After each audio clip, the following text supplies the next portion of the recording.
parti. Salut à tous! Salut, salut! Salut tout le monde! Salut tout le monde. Ça Salut va à les gars? tous! Bienvenue, bienvenue. Installez-vous tranquillement. Oula, attends, j'ai pas le nombre. Je vais me le mettre là. Allez, j'espère que vous allez bien. On a combien de personnes, mon ami Cyril? Je sais pas combien on est. Là, C'est on du est à monde dans le 12 pour chat. l'instant. Ouais, Eh bien, bienvenue. Prenez 12, mais une j'ai pas le petite chat. bière. Installez-vous. J'espère que vous avez passé un très bon week-end. Nous, on a passé un bon petit week-end. On a passé un Sympathique. petit Beau week-end. week-end un peu chargé, un peu compliqué. Salut Sergio, salut Lire. Ouais, Saint-Étienne en Ligue 1. Salut Brice. On va en Salut parler un petit Oman. peu aussi vite fait, bien sûr, bien évidemment. On en parlera plus longtemps jeudi sûrement. Salut Brice, salut Ouman. Merci d'être là les gars. J'espère que vous avez passé un bon week-end. Comme on vous disait, nous on a passé un bien chargé. On a été chez les Aveyronais. Salut Alex. Un week-end reposant. Il est où Brice? Ah, il est où Brice? Brice demande justement où est Franck. Alors, alors, on a passé un très bon week-end. Et justement, pour nous ce soir, il y aura, pour une première, un rond comme un ballon, il y aura pas de bière. On va juste dire Ah des non. conneries sur du foot, mais on va pas boire de bière. C'est plus possible par rapport au week-end qu'on vient de passer. Et ça me permet de faire une petite transition sur le sommaire, parce qu'on va parler aussi ce soir de la fête de la brebis de Franck, de ses performances. Vous verrez quelques highlights, comme disaient les Anglais. Après, plus sérieusement, on parlera de la finale de la Ligue des Champions ce soir, du Real Madrid et de sa 15e Ligue des Champions. On parlera aussi des droits TV en Ligue 1, parce qu'on a un gros sujet, d'où la présence de Guilhem ce soir, qui donc travaille à Canal+ et à CNews, et qui a pas mal d'infos. C'est un sujet qui le passionne en plus, donc on va pouvoir en discuter tous ensemble et essayer de mettre tout ça au clair. Alors, on va attaquer, Commençons par Franck. on va attaquer dans le vif du sujet. Alors, pour remettre un petit contexte, on a été ce week-end à la fête de la brebis à Requista, dans l'Aveyron. Et donc, cette fête de la brebis, c'est une des fêtes les plus épouvantes que moi, en tout cas, j'ai la chance de vivre à chaque année. C'est que la troisième édition et j'ai déjà l'impression d'avoir perdu 15 ans d'espérance de vie. J'ai encore du mal, on est tous fendus. Et le problème, c'est qu'on a un Francky qui est à la maison, qui est à domicile, qui, à chaque année, pète des records. Oh.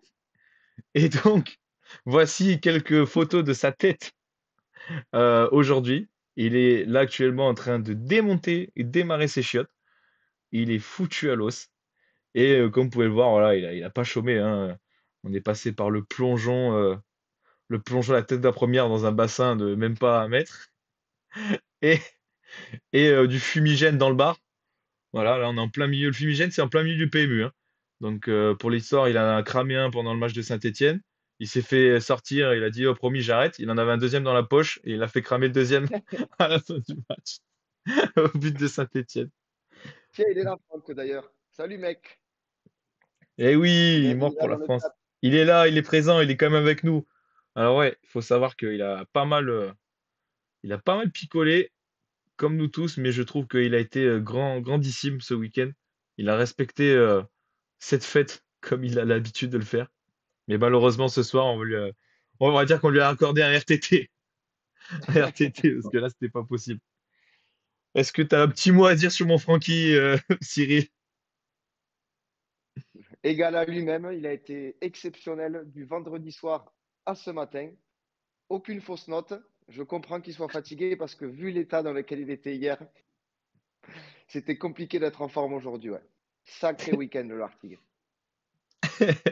Il faut savoir que Guillaume donc était également, et en plus est un habitant de Requista, si je puis dire. C'est un originaire de Requista, Local, ouais.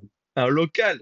Et donc il a passé la très belle fête aussi. Et aujourd'hui, il est un peu fatigué aussi. On est un peu tous fatigués, mais il va nous apporter son expertise. Un petit débrief sur sa fête de la brebis, mon Guilhem? Comment tu l'as ressenti, toi? On t'entend pas très bien, Simon, je Ouais, crois. je pense que ton ordinateur, il a la fête de la brebis aussi. Ah, je suis rond complet aussi? Simon, on t'entend plus, mec. Ah merde. J'entends rien du tout. Eh ben, ça commence bien, putain. Ouh là là là là, on t'a perdu, Simon. Ah, putain. Aïe, Ouais. aïe, aïe, aïe, aïe. Je t'entends pas, mais je crois que tu m'as lancé sur la fête de la brebis. Fête J'ai de la l'impression, ouais. brebis, évidemment, comme chaque année exceptionnelle. Petit retour sur Franck, qui a plus vibré que tous les supporters stéphanois réunis dans le bar. Pourtant, il y avait du monde, hein. C'est Et vrai. visiblement, le supporter de Marseille a plus vibré. Ouais, je croyais qu'il y avait une rivalité entre Saint-Etienne et Marseille, mais bon, visiblement, Il avait oublié, pas de ouais. rivalité à ce moment-là. Donc fête majeure et un Franck Vertig absent, mais excusé à mon avis, au vu de sa performance depuis vendredi. Excusez, bien évidemment, ouais. Par contre, je crois qu'on a vraiment perdu Simao, Ah, moi, je vous qui vois est pourtant. problématique parce que c'est lui qui gère absolument tous les slides. Non, je vous vois, je vous vois. Attends, attends, attends. Hop, Non. on va se reconnecter, les gars. Tranquille.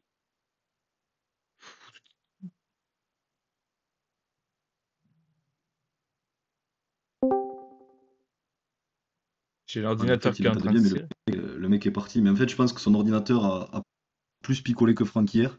Donc je pense que de là vient Il le n'était pas problème. chose facile parce qu'il a mis la barre très haut, Franck, quand même. Ouais. Non, non, mais les gars, je vous entendais. Alors, je sais pas si vous m'entendez là.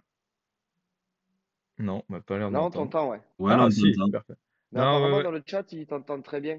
Super. Ouais, mais c'est comme comme c'est moi qui lance le live, ils m'entendent bien parce que du coup, je pense que c'est de votre côté que ça, disons que le Discord vous remet moins ma retranscription. Je vois qu'il n'y a pas la caméra comme il Bon, mais tant faut. mieux, tant mieux.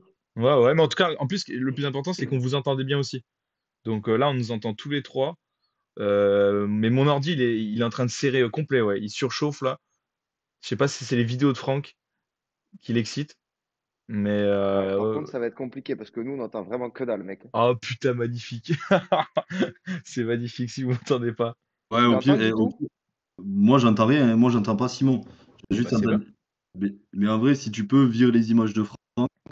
Je pense qu'on a assez vu sa cabine du week-end et on verra peut-être si ça ira un peu mieux après au niveau du son. C'est sûr, c'est sûr. Hop, je vais virer ces sons-là aussi. Est-ce que vous m'entendez un peu mieux? Oh, j'ai pas l'impression. Eh ben, ça a pas l'air beau. Mec, on t'entend pas, Simon. Ça me régale. Oh putain, attends. Vous m'entendez pas, mais j'assure qu'ils m'entendent super bien. Oh, fallait que ça On commence. va réorganiser l'émission, je pense. On va la faire à deux, Cyril. Mais ouais, on va commencer le débrief si Simon il nous entend. Et puis Ben, après, moi, je vous entends de ouf, je les sais mecs, pas. mais vous Dans m'entendez le pas. chat, ils ont l'air d'entendre, ça les fait marrer d'ailleurs. C'est Quand je ouais, pensais qu'on ça les encorborait fait du rire. tout. Ils Mais, entendent tout le monde. mais tant mieux. Et donc, Non, euh, ouais, le gros premier vrai sujet après l'épisode de l'article, donc c'était de débriefer sur la finale de LDC de samedi. Ah, ouais, là, ça y est. Le live est Là, légendaire, ça ouais. y est, on t'entend. Là,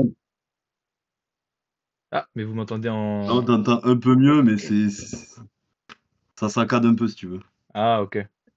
Mais vous m'entendez en décalé de ouf, non? Parce que j'ai pas parlé. Ah oui, apparemment, ils m'entendent en décalé de ouf. Eh ben, mec, c'est pas, oh, il n'y ça, a rien qui va ce soir. mais bien sûr qu'il y a rien qui va, mais quelle émission de merde! Putain. Et attends, là, on t'a retrouvé, Simon. Ah, vous m'entendez gueuler? Là, je t'entends, ouais.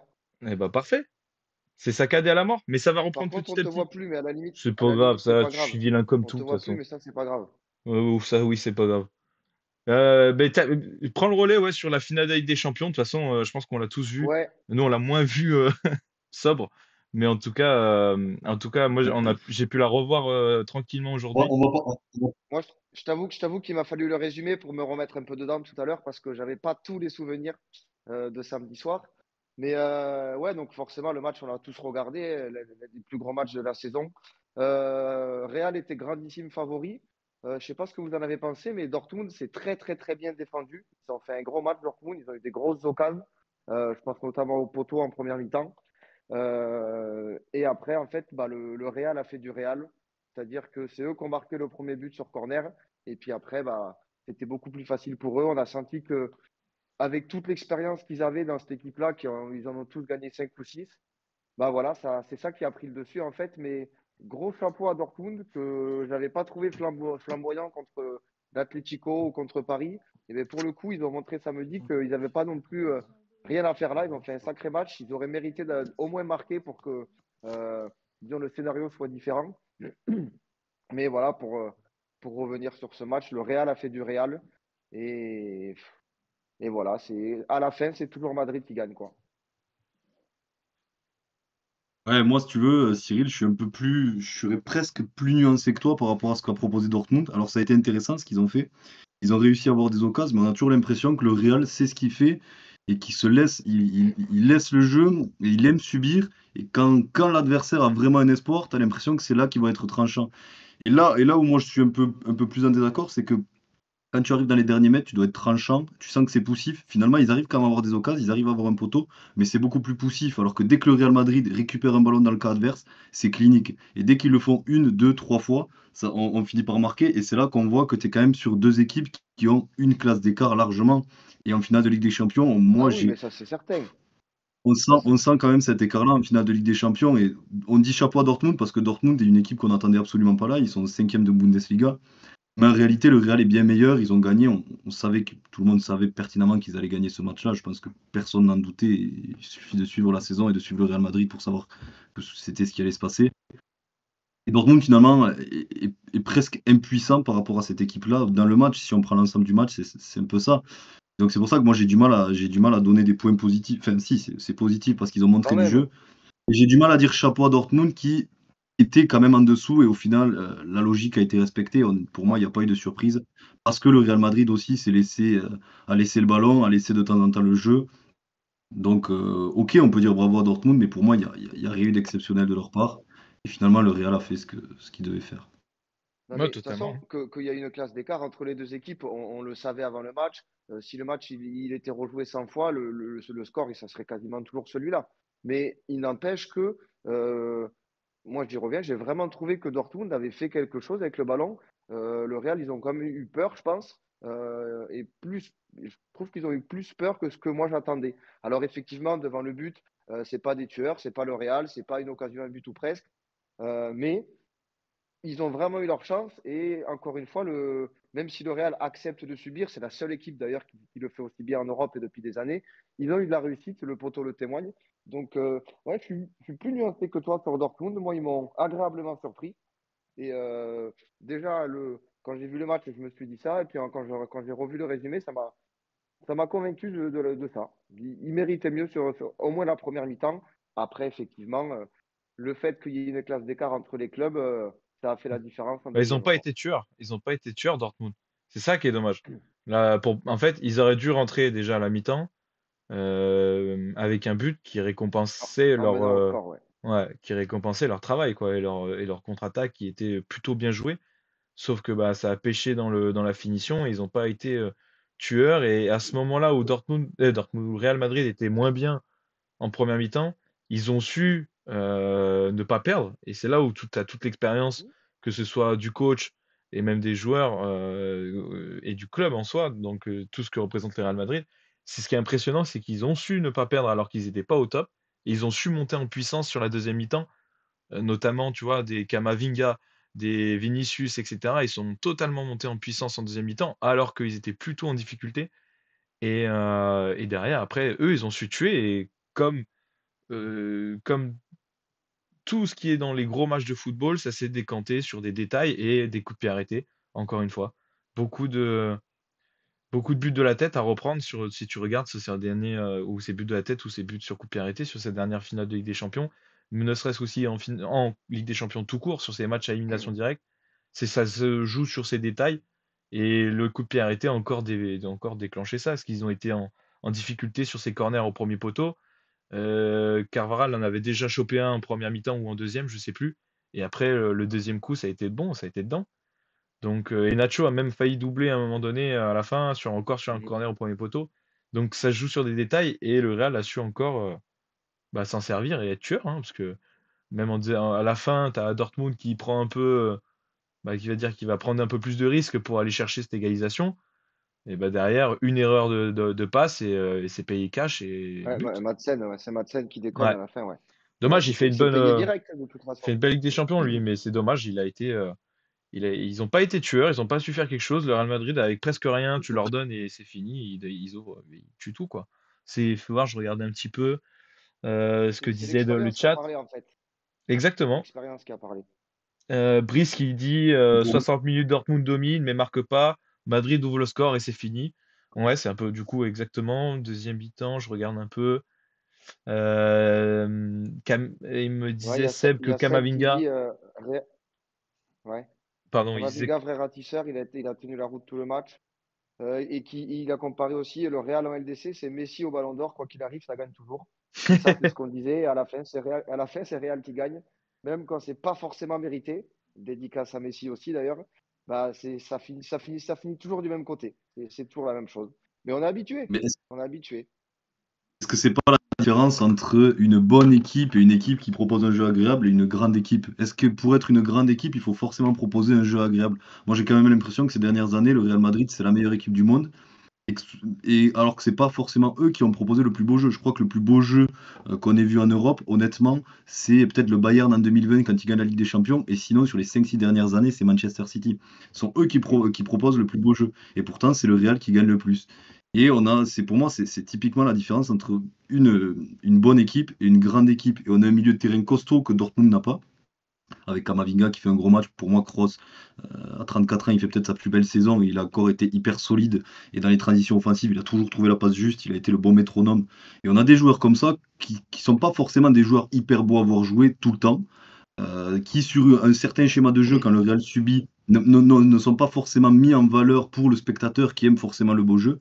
Mais ces joueurs-là, actuellement, Dortmund ne les a pas. Et le passé qu'a le Real et le coach qu'a le Real, Dortmund ne l'a pas. Donc pour moi, c'est quand même mérité. Ce que fait le Real, c'est quand même mérité. Et même sur l'ensemble d'un match, même s'ils ont tremblé une ou deux fois, on sentait que quand ils pouvaient mettre l'accélérateur, moi j'avais quand même cette sensation que s'ils mettaient l'accélérateur, ça allait le faire. Et c'est un peu cette sensation qu'on a tout le temps avec eux. Et si tu marques pas contre eux, tu te fais punir tout de suite. Même si tu marques d'ailleurs, en général, tu te fais quand même punir à l'arrivée. Bon, moi, je suis pas d'accord avec le fait que c'est pas quelque chose de mérité. Je pense que sur l'ensemble, ils l'ont largement mérité. Et même sur la physionomie du match, parce qu'on sent qu'il y a une volonté de subir, parce que c'est comme ça qu'ils sont forts. Et quand il y a une volonté de subir et que c'est pas une équipe qui t'impose la pression, je pense que, moi, je pense qu'on peut dire que c'est mérité. Après, j'essaie de peut-être Ah trouver un oui, peu mais non, mais l'avis t'as raison. je disais, contradictoire par T'as rapport à raison. vous. et Non, non, mais Pas je disais toujours, pas hein. que c'était pas mérité pour le Real. Je disais que c'était pas bien payé pour Dortmund surtout. Mais oui, de toute façon, le Real, c'est les seuls qui savent le faire ça. Et qui gagnent le match, c'est pas non plus un vol astronomique et Dortmund ne doit pas en mettre 4. Mais moi, j'avais envie de donner un peu de crédit à cette équipe parce que c'est quasiment leur meilleur match en Ligue des Champions, c'est C'est sur la finale. exactement ce que j'allais dire. Et, et donc, pour le coup, ils se sont battus avec leurs armes, qui sont forcément moins fortes que celles du Real. Mais voilà, ils ont essayé. Après, oui, vous avez raison, ils n'ont pas été assez tranchants, ils n'ont pas été assez tueurs. Ils font des erreurs qu'il ne faut pas faire contre le Real. Mais Mais en c'est vrai soi, que est-ce qu'ils avaient la possibilité de c'est faire leur meilleur beaucoup match. mieux? Donc, non, je pense pas. Ouais, C'est c'est leur leur meilleure meilleur chance. match. Et Seb le rappelle dans le chat qui dit qu'il faut pas oublier que Dortmund sort des poules avec un niveau de jeu catastrophique. Même, je me souviens quand on avait débriefé les premiers matchs, quand Dortmund passe contre joue contre l'Atlético, on dit qu'ils ont un niveau catastrophique. Même contre Paris, on les avait, le match aller, on avait dit, mais franchement, c'est impossible que Paris ne passe pas le match retour. C'est arrivé. Mais, mais en vrai, ils ont fait un super match. C'est peut-être même, comme tu disais, leur plus beau match en finale. Donc c'est un peu dommage, effectivement, que c'est pas payé. Mais c'est là où Guilhem a plutôt raison. C'est que du coup, c'est là où tu as tout le Real Madrid qui, lui, mérite encore plus parce qu'il a maîtrisé sa compétition de A à Z. Où tu as un Dortmund, même pendant les poules, on les voyait pas forcément sortir dans les deux premiers au niveau des poules, donc au vu du foot proposé. Donc c'est là où on peut remettre la question sur l'importance aussi des grands clubs et on va dire, de la gestion des grands clubs, notamment avec Ancelotti. Je voulais qu'on parle un peu de lui parce que cette Ligue des Ah, Champions lui, quand c'est même, un monstre, hein. C'est cette Ligue des fou. Champions pour lui, euh, il a quand même pas la réputation d'être un énorme tacticien. On va dire qu'il n'a pas l'empreinte tactique d'un Guardiola, etc. Mais par contre, on sait que sa meilleure qualité, et qu'il est réputé pour ça, c'est pour sa gestion des hommes. Est-ce que dans ces Mm. clubs-là, dans ces gros clubs, on va dire, parce que là où tu as des stars ou là où tu as un effectif de qualité, où on va dire que si tu leur donnes un plan prédéfini, un plan plutôt, on va dire, défini d'entrée, et que là, tu as les capacités, on va dire, individuelles à faire des différences à tout moment, est-ce que c'est pas plus payant d'avoir un coach qui va mieux gérer ces égos-là et gérer ces joueurs-là plutôt qu'un grand tacticien du coup? Et quand tu vois la carrière d'un Ancelotti et ses En résultats, tout cas, c'est la question que je vous pose, messieurs. l'histoire lui donne raison. L'histoire, elle lui donne raison parce que c'est lui qui a le plus gros palmarès en tant que coach, au moins sur la Ligue des Champions. Donc l'histoire lui donne raison et on sait qu'il a une capacité à gérer les égos qui est hors norme. Il le dit lui-même que il va pas dire à Vinicius fais ci, à Bellingham fais ça, à Brahim Diaz fais ci. Il va laisser les mecs s'exprimer parce que de toute façon, c'est des putains de joueurs. Lui, il va juste voilà, leur apprendre à bien jouer ensemble, à se respecter, à pas penser qu'il y en a un qui est meilleur que l'autre. Quand tu vois l'entente, un Bellingham qui dit non, c'est Vinicius le meilleur, Vinicius qui dit non, c'est Bellingham le meilleur, je pourrais te citer plein de clubs où les égos des joueurs, bah, ils posent problème. Et donc, je te rejoins totalement sur le fait que la gestion d'Ancelotti, pour ça, elle est parfaite. Et c'est ce qui permet au Real d'être le Real. Mais c'est aussi, mine de rien, l'emblème Real qui fait ça, l'écusson Real. Quand tu vas au Real, tout le monde est content d'aller au Real, tout le monde veut aller au Real, c'est un club qui fait rêver. Et donc, les joueurs, ils sont vraiment en dessous du club qui n'est pas le cas partout. Et après, voilà, si en plus ils ont un coach qui régale comme ça et qui arrive à unir tout le monde, et bien ça donne des Ligues des Champions tous les 6 mois. Tu vois, Simon, je sais pas si tu te rappelles d'une phrase qu'il avait sortie quand il était coach à Everton, Ancelotti. Il avait récupéré Rames Rodriguez. Et il avait récupéré Rames Rodriguez qui était en perdition. Il avait fait un gros début de saison. Et il avait dit en conférence de presse, c'est simple le football, je mets Rames Rodriguez à sa place et il est bon. Et c'est exactement ça, en fait. Ancelotti, il a C'est trouvé la vrai, formule parfaite. Il n'est pas en train de faire des choses extrêmement compliquées. Il a juste la capacité à mettre les joueurs à leur place, à les faire rayonner dans le meilleur dispositif possible. Moi, je pense qu'avoir fait Bellingham, quand il est arrivé au Real Madrid, personne ne connaissait réellement son poste. Il y a des gens qui te disaient qu'il était 6, il y a des gens qui disaient qu'il était 8. En fait, il joue dans une forme d'électron libre entre son milieu et son attaque, et c'est parfait. Il a deux joueurs rapides devant lui qui lui proposent des solutions et qui peuvent s'excentrer et qui peuvent provoquer. Il a des milieux de terrain derrière, comme des mecs comme Valverde, Kroos, Tchouaméni, Camavinga, qui font un boulot incroyable et qui lui laissent cette liberté-là. Et lui, ce qu'il fait Ancelotti, c'est pas compliqué. Il va pas réinventer le football, il va pas refaire quelque chose. Il met juste des joueurs qui sont bons à leur poste et des joueurs qui sont complémentaires les uns avec les autres. Ça, moi, je trouve ça très fort. Il y a certaines images de lui et c'est là que pour moi, quand Ancelotti est très fort, c'est que le Real Madrid, ils ont pris des tacticiens à une époque avec des équipes de stars et ils n'ont rien gagné à cette époque-là. On peut c'est prendre vrai. l'exemple de Mourinho, qui était un tacticien. Ils n'ont rien gagné à ce moment-là.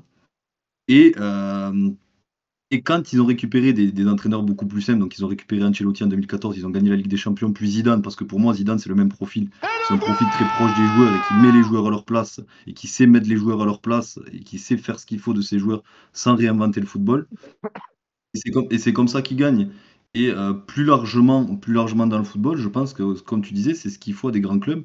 Ferguson n'a jamais été un grand tacticien. Tous les joueurs qui sont passés par Manchester United à ce moment-là le disaient. C'était pas un grand tacticien, mais il était proche de ses joueurs. Ancelotti, je sais pas si vous avez vu ces images quand il était au Milan AC, il fumait des cigares avec ses joueurs. Il fumait des cigares avec Ronaldo. Et ça, c'était le Milan AC. Et c'était le Milan AC qui a gagné 2 Ligues des Champions avec lui. Donc voilà, moi, je pense que tu as raison, Simon, sur Ancelotti. Et même si, quand tu portes le maillot du Real Madrid, c'est beaucoup plus simple parce qu'il y a une histoire, ben, chapeau Ancelotti, qui est un Ah des oui. meilleurs coachs de l'histoire et qui n'a jamais réinventé le football, comme par exemple a fait Guardiola, que j'apprécie, hein, mais qui va expliquer dans des livres que lui, il faut qu'il s'adapte à l'autre équipe, que lui, ce qui le Ouais, travaille, et même il l'avait dit contre Lyon quand il avait été éliminé, il s'était pris à son propre jeu en voulant faire une tactique avec De Bruyne, Anelli, etc. Bon, mais en fait, non, Ancelotti, il fait pas ça. Il va pas commencer à nous mettre Kroos en ailier pour mettre Kroos en ailier. Voilà, il va pas nous réinventer des choses. Il fait ce qui marche, il fait ce qui est simple. Il a un effectif, il a des joueurs. Il a 14-15 mecs ultra performants. Il sait mettre les 11 meilleurs et faire rentrer les meilleurs quand il faut. Et c'est terminé, ça gagne. Et puis comme il est proche de ses joueurs, je sais pas si vous avez vu aussi cette danse avec Tchouaméni et Kamavinga où il dansait à Oui, la elle est fin, à la mortelle. fin du titre. Et le mec s'adapte. c'est énorme. Le mec s'adapte comme Mourinho ne l'a pas fait. Je sais pas, Et enfin, moi je me rappelle de Mourinho qui avait dit oui, mais j'ai du mal à entraîner maintenant. À l'époque, quand j'avais des Lampard à 22, 23, 24 ans, c'était des hommes, ils étaient mûrs, etc. C'est un mec qui a pas su s'adapter aux nouvelles générations. Et bah, Carlo Ancelotti, il y a 20 ans, il fumait des cigares avec tout l'effectif du Milan AC. Et là, il sait s'adapter à des Tchouaméni, des Camavinga, des Valverde qui sont pas du tout de la même génération, qui ont rien à voir avec ce qu'il a connu il y a 20 ans. Et il a exactement les mêmes résultats et il arrive exactement à et s'adapter. c'est ça qui est Donc fou. bravo Ouais, à mais lui et c'est bravo à Totalement. Ancelotti. c'est Tot- exactement ce que dit Seb dans le chat là. Seb, il a rajouté surtout que le foot a vraiment évolué en 20 ans. Et donc, ça appuie ce que tu étais en train de dire, Guillaume, que lui, il a évolué avec le foot et puis très, très bien. Et il a traversé Il à s'est travers les fourni époques, il en a en connu, lui, accord hein, avec ce qu'il en faut. plus. Ouais. Lui, il a vraiment connu trois Ouais. époques de foot, on va dire, et même ouais, ouais, trois époques de foot différentes, et il a gagné à chaque fois, dans chaque époque. C'est là où c'est fou, et du coup, c'est là où peut-être ça peut apporter, on va dire, des éléments de réponse sur comment gagner avec une grande équipe, et c'est peut-être plus la gestion des hommes que d'imposer une tactique. Et l'exemple de Mourinho est très bon quand tu vois un Mourinho là qui va aller à Fenerbahçe, qui était un entraîneur extraordinaire à l'époque et qui aujourd'hui n'a pas pu s'adapter et qui était plutôt tacticien que meneur d'hommes. C'est exactement ce que tu disais, ça montre que ben, finalement, c'est peut-être ça la recette pour gagner, c'est tout simplement la Alors, gestion humaine. c'est ça la recette, mais c'est aussi bien d'avoir des coachs qui sont pas que comme ça et qui proposent des tactiques, d'avoir des Guardiola, d'avoir des mecs comme Oui, bien ça sûr, régale quand même. Enrique, c'est quand même agréable aussi de voir du beau foot. S'il y avait que des Real de Madrid, ça serait moins marrant. S'il y avait que des Ancelotti, ça serait moins marrant. Donc c'est sûr que cette méthode-là, elle paye. Et ils l'ont prouvé. Mais voir en face du beau jeu avec des coachs qui se creusent le crâne pour proposer des trucs adaptés face à certains adversaires, ça ne marchera pas à chaque fois, mais c'est quand même cool à regarder le soir à la télé quand ça envoie des passes de partout. totalement. Totalement. Et d'ailleurs, tu as dit que justement, il avait su faire des choix également. Courtois, finalement. Je vois que Sergio, là, justement, l'a relevé à un moment donné dans le chat en disant que Courtois, Mm. bon choix au final. Encore un choix payant pour lui, parce qu'en première mi-temps, il a quand même été présent. Il a quand même Ouais, il en sorti fait deux, trois quelques-uns, passes. ouais. Donc là-dessus, ça fait la diff. Est-ce que, justement, encore une fois, un cas bien géré, et est-ce que c'était du coup, le bon choix, le résultat en parle, mais c'est quand même pas évident, hein. Tu as un joueur comme Lounine qui fait toute la compétition. On en avait parlé une fois dans une émission. Il fait toute la compétition. Au final, il se retrouve sur le carreau pour la grande finale. Et tu as le numéro un qui revient, qui non plus pas de grande certitude. Alors que, bon, sur ces cinq, il a joué 5 matchs, je crois, du coup, 5 matchs, 5 clean sheets. Lounine, Non, Courtois en Courtois. rentrant, en Ouais, revenant bah après, sur son Lounine, retour. il a été malade aussi les quelques jours qui ont précédé le match. Alors, je ne sais pas s'il aurait Oui, joué en n'étant pas malade, c'est mais ça. il a été malade. Alors, je sais, est-ce que c'est vrai, est-ce que c'est pas vrai? Mais oui, bon choix. De toute façon, Ancelotti l'avait dit, si j'ai le meilleur gardien du monde en forme, pourquoi je ne le ferais pas jouer? Et il a raison. Courtois, c'est un gardien incroyable. Il l'a prouvé. Et du coup, bon choix. Il y a pas débat. Et s'il avait mis Ouais, Lounine, c'était pas forcément un mauvais choix. Mais c'est un bon choix de mettre Courtois. je pense que c'est dans la gestion des hommes et c'est là qu'il est encore fort, Ancelotti. Je pense que c'était prévu de toute façon. Si Courtois est en forme, Lounine ne joue pas. Et ça, il le sait depuis le début de la saison. Je pense qu'il n'y a même pas eu l'ombre d'un doute, même putain, je m'écorche, les bonnes performances de Lounine n'ont pas changé l'envie d'Ancelotti sur sa gestion des gardiens. Je crois pas que ce soit un grand fan d'une concurrence des gardiens. Courtois était opérationnel, il joue, c'est normal, et Ancelotti C'est tient son ça. groupe parce que je pense qu'il n'y a pas eu place au doute. Et effectivement, Lounine pourrait jouer dans n'importe quelle grande équipe d'Europe titulaire, mais quand il y a Courtois et c'est comme ça, et la hiérarchie est établie, donc bravo à lui, encore un bon choix d'Ancelotti. Ce qui serait intéressant, ça serait de voir comment il va gérer les nouveaux égos avec la signature de Kylian Mbappé qui a été annoncée. Ça va être une vraie nouveauté parce que c'est encore un ego différent et encore peut-être un personnage qu'il a jamais eu à gérer dans le football. Ça va être intéressant, mais pour l'instant, bravo à lui, Et c'est une sans faute. est-ce qu'il va rester Ancelotti aussi? C'est ça la question. Parce qu'il a dit que le Real serait son dernier club, mais qu'avant, il voulait gagner la Ligue des Champions. Bah, ça arrivait plus vite que prévu parce qu'ils viennent de l'apprendre. Est-ce qu'il va rester? J'en suis pas certain. Ah ouais, tu vois. Pourtant, je croyais qu'il avait annoncé qu'il restait jusqu'à l'année prochaine déjà, au moins. Mais Je crois pas. Je crois ok, pas. bah ça, Moi, je suis pas sûr qu'il reste. Après, peut-être que j'envoie une saucisse, hein, et Pouah, j'espère d'ailleurs. oui, Mais, c'est le principe de l'émission. mais, mais, ouais, pas sûr. Et après, à voir s'il arrivera à gérer Mbappé. Je pense qu'au moins la première année, il y arrivera parce qu'Mbappé, il va quand même, je pense, se faire petit. C'est après, voilà, est-ce que son naturel reviendra pas au galop derrière? On verra. Mais On- s'il a réussi à gérer les mecs qu'il gère aujourd'hui, il est censé pouvoir gérer Mbappé, hein. Oui, parce que tu as des mecs comme Vinicius qui ont quand même un certain ego aussi. Mais, mais d'ailleurs, justement, moi, je voulais parler un peu de Vinicius, vous lancer un peu sur lui, parce que on a, du coup, Mbappé a annoncé en plus tout à l'heure, comme quoi, ça y est, c'est officiel, il va au Real Madrid, donc on va se retrouver avec un Mbappé là-bas, donc top player, et on parle souvent de lui comme le meilleur joueur du monde. Mais est-ce que, sur cette saison, est-ce que notre meilleur joueur du monde n'est pas justement un Brésilien au Real Madrid? Est-ce que ça serait pas Vinicius, Si, vu la saison qu'il fait, vu la finale, encore une fois, qui est pas extraordinaire de sa part, mais qui est quand même encore une fois décisif. Et un but en finale de Ligue des Champions, c'est pas anodin. On s'en souvient, ça marque les esprits. Et au vu de toute la compétition qu'il a faite et de toute sa saison, là, on a eu un vrai top player qui a créé des différences et qui a apporté en plus de ça des stats. Donc, est-ce qu'il serait pas là, le meilleur joueur du monde là en ce moment? bah, moi, je vois pas qui d'autre on pourrait mettre Ballon d'Or cette année. C'est lui ou Bellingham pour moi. Pour moi, dans mon esprit, Mbappé, n'allant pas en finale de LDC et en faisant des matchs moyens sur les gros matchs, il a perdu sa course au titre. Après, il y a quand même l'Euro qui arrive et ça va être déterminant dans le fait d'élire Vinicius Ballon d'Or. Parce que si, je sais pas, l'Angleterre gagne l'Euro et que Bellingham met un doublé en finale, est-ce qu'il sera pas légitime de le prendre aussi, tu vois? Mais sinon, sur la saison, bah, Vinicius exceptionnel, hein, passeur, buteur, hyper important dans les gros matchs. Il a emmené le Real toute l'année. Il est trop fort. Il est trop fort. Ça fait 3 saisons qu'il monte en puissance sans s'arrêter.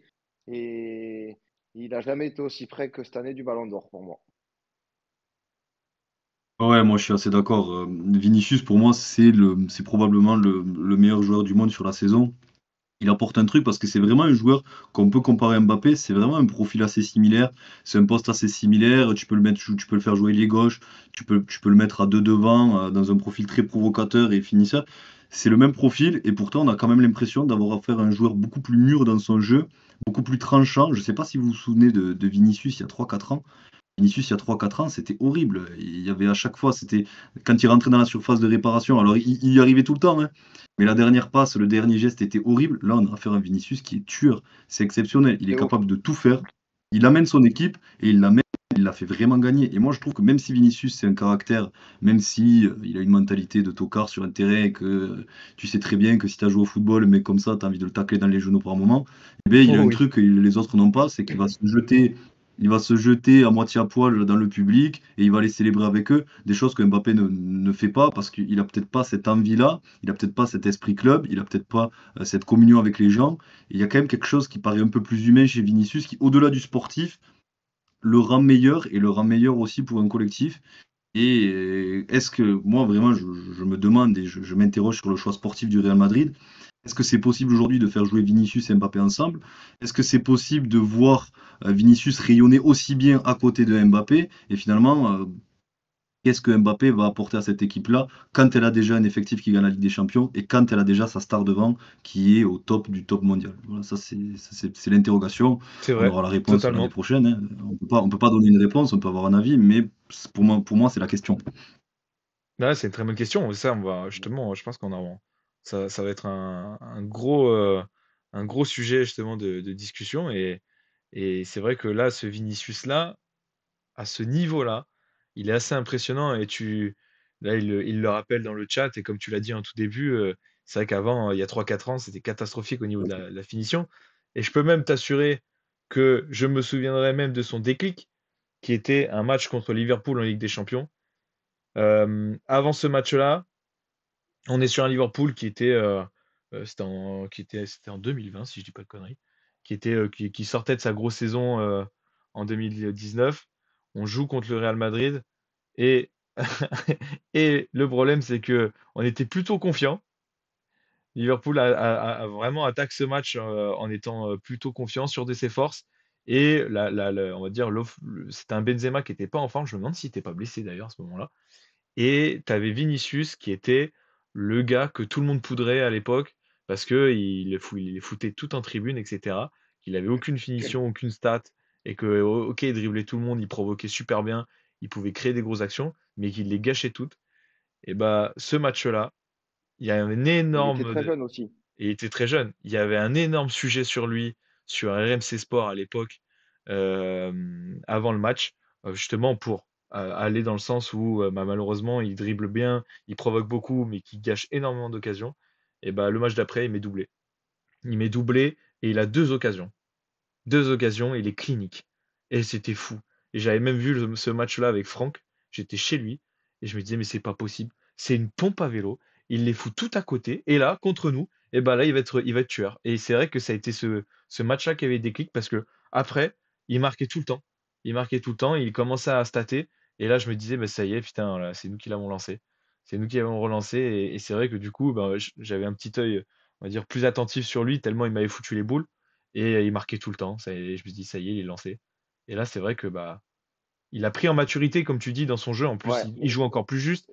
Il cherche plus de passes. Et notamment, ça me fait penser contre City. C'est lui qui fait deux passes D, alors qu'il marque pas forcément. Il fait des passes D sur le match aller-retour. Donc, il a vraiment développé en plus on va dire son panel de jeu, et où il est encore plus altruiste qu'avant, je trouve. ouais, puis il fait l'effort des deux côtés du terrain aussi. On le voit souvent défendre, se battre, tacler.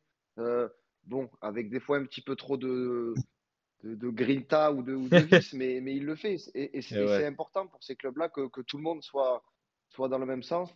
Donc, euh, donc ouais, c'est un sacré joueur. Il a que 23 ans. Donc je pense qu'on a encore des belles années devant nous avec lui. Ouais, et ça c'est top par contre. Ça c'est top et c'est vrai que c'est le genre de joueur que tu détestes jouer contre et que par contre tu l'as dans ton club, tu le kiffes. Ça c'est le genre de Ouais, joueur que ouais. tu kiffes. Et Ouais, est-ce ouais, que parce que c'est une petite. Je dirais pas le mot parce qu'on s'est promis de pas en dire trop. Mais après, quand tu le vois, si t'aimes le foot, si t'aimes le foot, quand tu le vois jouer, c'est beau, quoi. Il régale. Et on peut revenir aussi sur son mental. Il a traversé une période de vide. Je ne sais pas si vous vous rappelez de cette image-là. C'était qui? C'était Benzema qui discutait avec Modric dans les vestiaires. Qu'est-ce qu'il disait dans les couloirs du vestiaire à ce match Ah de Ligue des oui, Champions où Vinicius passait complètement à côté? Il l'avait Ouais, critiqué et Vinicius, il était tout seul dans il joue son coin. contre nous, frère, il dit ça. Exactement, ouais, voilà, c'est ça. Et je crois qu'il disait ça, il en parlait avec Luka Modric, il me semble. Non, il en parlait avec Et Ferland Mendy. ah oui, parce qu'il le disait avec il Ferland le disait Mendy. en français, il le disait en Ouais. français, c'est vrai. Il lui fait pas la passe, il joue contre nous, frère, ou un truc comme ça. Je sais plus exactement Et, les termes, mais Ouais, ouais, ouais, et Vinicius, à c'était ce une moment-là, dinguerie.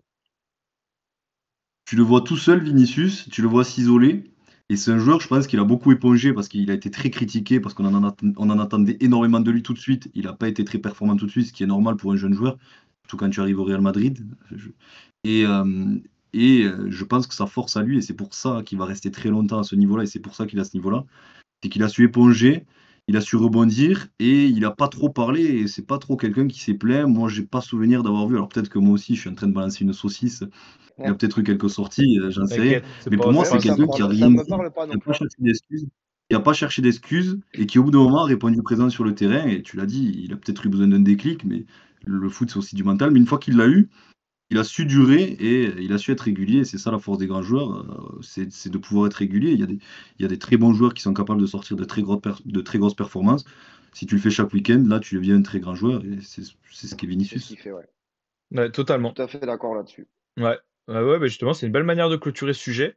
On va passer sur le sujet suivant, notamment, c'est pour ce tu es là, mon ami Guillaume.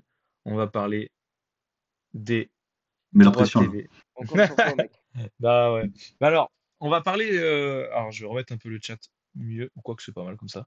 On va parler des droits télé en Ligue 1. Je vais vous remettre un peu le contexte avant de lancer Guillaume. Je voulais Le juste cirque. faire un résumé, ouais, pour ceux qui suivent un peu moins peut-être, qui sont un peu moins au courant, ou même peut-être apporter des précisions pour ceux qui suivent un peu plus. Là, ce qu'il faut savoir, c'est que on est à 3 mois du début de la Ligue 1, qui va reprendre en août, et on ne sait toujours pas où est-ce qu'on va le regarder, cette Ligue 1 à la télé. On ne sait pas si ça va être Canal+, on ne sait pas si ça va être beIN Sport, on sait pas. Voilà, on sait que on va le voir, parce qu'ils vont forcément trouver une solution. On sait qu'on va les voir quand même sur la télé, mais on ne sait pas où est-ce qu'on va le voir, chez qui, etc. Et du coup, ce qu'il faut savoir, c'est que le monsieur que vous voyez sur l'écran, c'est pas Franck Lartigue, c'est Vincent Labrune. Et Vincent Labrune, qui est donc le président de la LFP, la Ligue de football professionnel. Et il avait promis 1 milliard d'euros pour les droits TV. donc 1 milliard d'euros par an, pendant 5 ans. Parce que là, il faut savoir que on va dire que l'appel d'offres des droits TV qui est lancé, c'est pour une période de 5 ans, du coup, jusqu'en 2029. L'idée, c'est qu'il en attendait 1 milliard. Bon, ils ont fait l'appel d'offres, après ils en ont attendu 850 millions par an pour 5 ans. Le problème, c'est qu'il n'y a personne qui répond présent. Personne qui répond présent. Les seuls qui ont fait une offre, c'est beIN Sport à 700 millions par an, par saison, à condition que Canal+ reprenne aussi des matchs. Et du coup, il y a pour l'instant on va dire, une négociation entre beIN Sport et Canal+ qui ne sont pas d'accord. Parce que, je sais plus exactement les chiffres, mais en gros, il faut que Canal+ reprenne à un certain montant certains matchs de beIN Sport. Ils sont pas d'accord sur ces montants-là. Et tant qu'ils sont pas d'accord, on a une position qui reste assez figée. On a Canal+, en plus de ça, qui a toujours été un peu le diffuseur historique, qui du coup est en position de force et ne veut pas lâcher après les différents fiascos, notamment celui de Mediapro. On en reparlera un peu plus de ce fiasco tout à l'heure. Mais tout ça pour dire qu'aujourd'hui, la Ligue, donc la LFP, se retrouve sans offres au niveau que ce qu'elle attend. Et le problème, c'est que Canal+ veut pas aller très haut parce que Canal+, il estime que les droits TV, s'ils coûtent plus de 500 millions d'euros au total, ils sont trop chers et donc les diffuseurs seront perdants financièrement. Du coup, la Ligue a deux solutions pour l'instant. Soit elle baisse le prix, mais elle voulait voir pour raccourcir le mandat. Soit, on va dire, soit ils regardaient aussi pour créer leur propre chaîne pour diffuser que des matchs de Ligue 1. Une chaîne où exclusivement tu as des matchs de Ligue 1 et qui serait disponible chez tous les opérateurs, Orange, SFR, etc. Le problème, c'est qu'ils sont trop Ah juste en merde. délai. Ouais, ils sont trop juste en délai et que Canal+ serait quand même là pour lui diffuser aussi et distribuer, on va dire pas diffuser mais distribuer. C'est-à-dire que du coup, ça serait la chaîne créée par la LFP qui du coup gérer tout ce qui est de la diffusion, mais il faut un distributeur, on va dire, un canal de distribution. Et Canal+ est aussi dans cette discussion. Ça veut dire qu'ils sont dans les deux côtés. Ils sont au niveau de la diffusion et de la distribution. Ce qui fait que du coup, ils sont en position de force pour négocier. Et le problème, c'est qu'on leur a pas mal chié dessus. Et là, pour clôturer, tout le monde est en train un peu de se chier dans le bénard, notamment les clubs de Ligue 1, parce qu'il faut savoir que les clubs de Ligue 1, ils n'ont pas de visibilité forcément sur ce qui va se passer. Et ils en ont besoin pour faire leur prévisionnel, pour préparer leur saison, parce qu'il faut savoir que, 60, que pour certains clubs de Ligue 1, c'est un gros morceau, le budget des droits TV. J'ai vu des stats, là en 2023, pour la saison là, 2023, par exemple, Montpellier, les droits TV, ça représente 71% de leur budget. Clermont, ça a représenté 65%. Et des clubs comme Rennes, Lorient et Nantes, ça représente 42% de leur budget. Même un club comme Rennes. Et donc là, tu as des clubs comme Clermont et Lorient qui descendent en Ligue 2. Tu vas avoir des clubs du coup comme Saint-Étienne, comme, pardon, putain, j'ai oublié ceux qui montent. Auxerre, bref, ceux qui montent en Angers. Pourquoi je dis Auxerre. Angers, Auxerre aussi. Auxerre, Angers et Saint-Etienne. Ouais, il y a les trois. Ouais, Il y a les j'ai trois. bugué, j'ai bugué sur Auxerre. Les trois qui montent, eh ben, ils vont prendre aussi un budget assez conséquent sur les droits TV.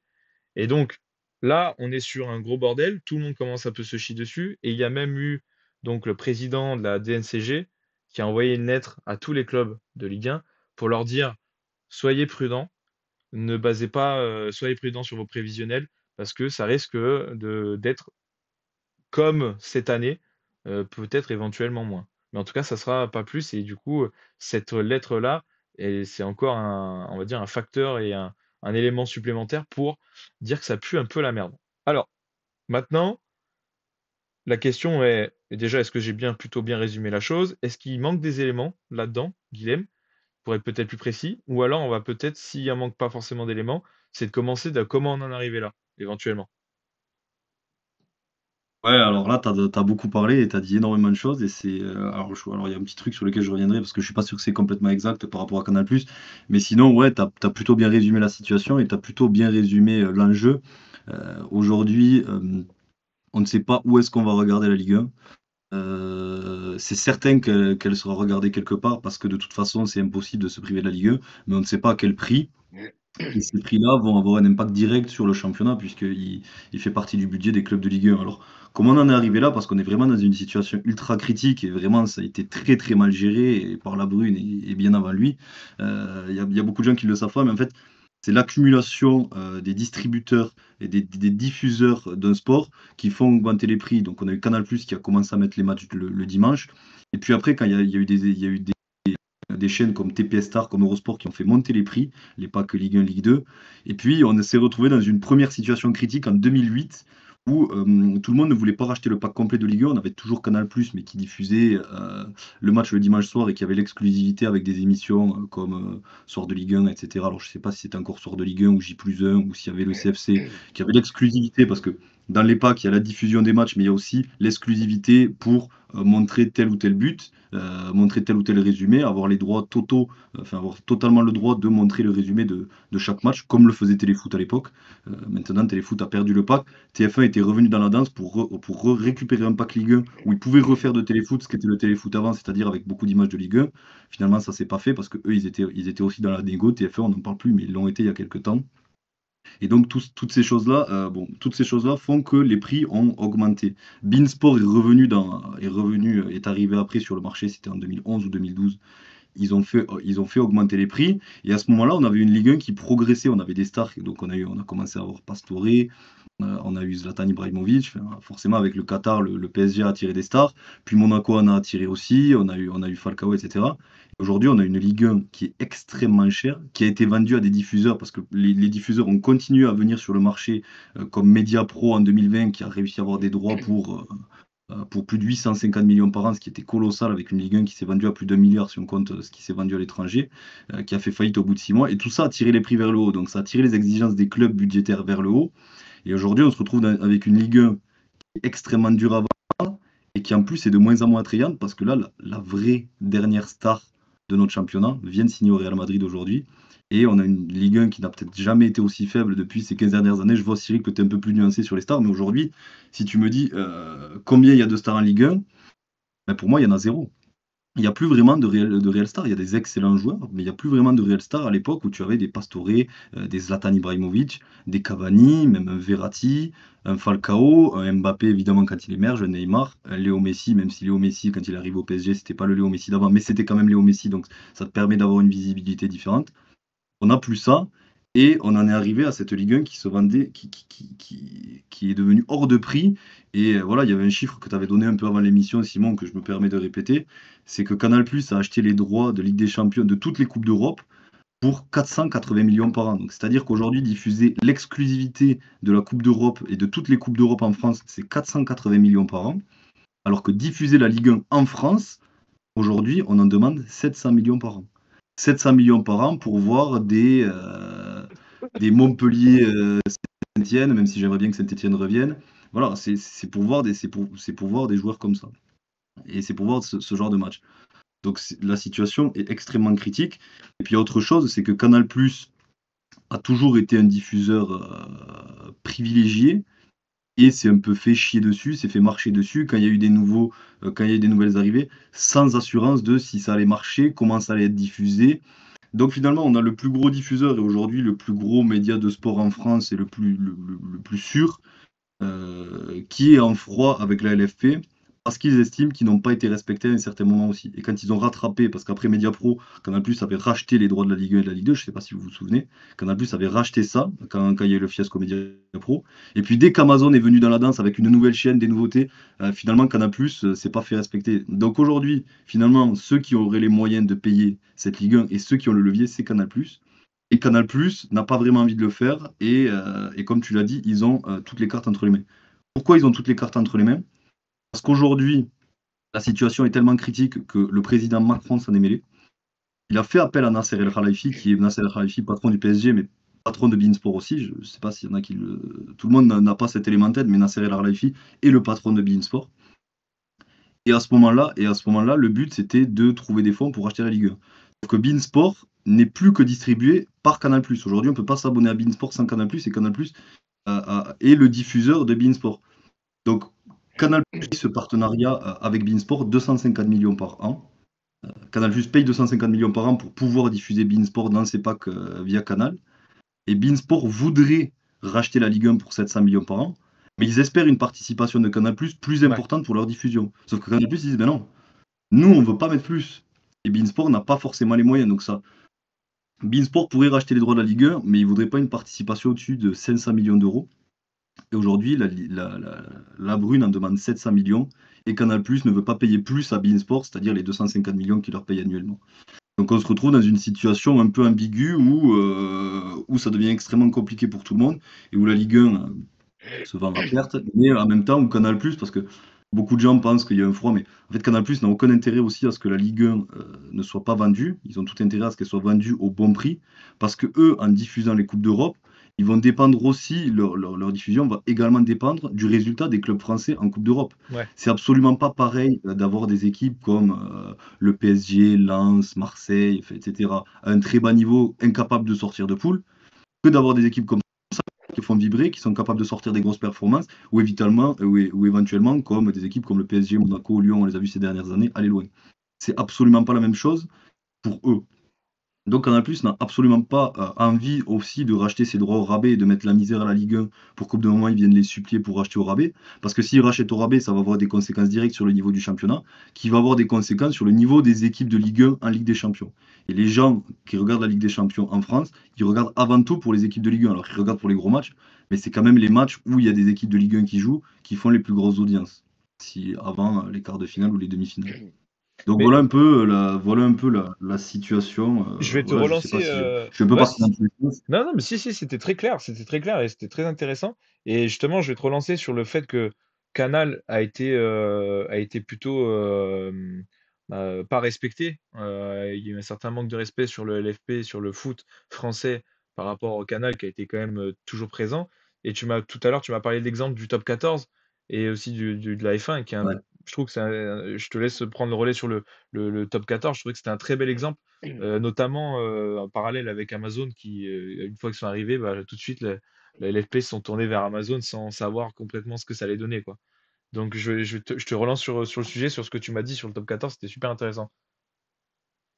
ouais, exactement. Ben, quand il y a un appel d'offres, la ligue de sport en question choisit son diffuseur. Alors elle choisit en fonction du prix, évidemment, parce que le prix a des conséquences, mais elle choisit en fonction aussi de la diffusion, de la stabilité de la diffusion, de la façon dont ça va être diffusé pour développer et au mieux pouvoir transmettre son sport, entre guillemets.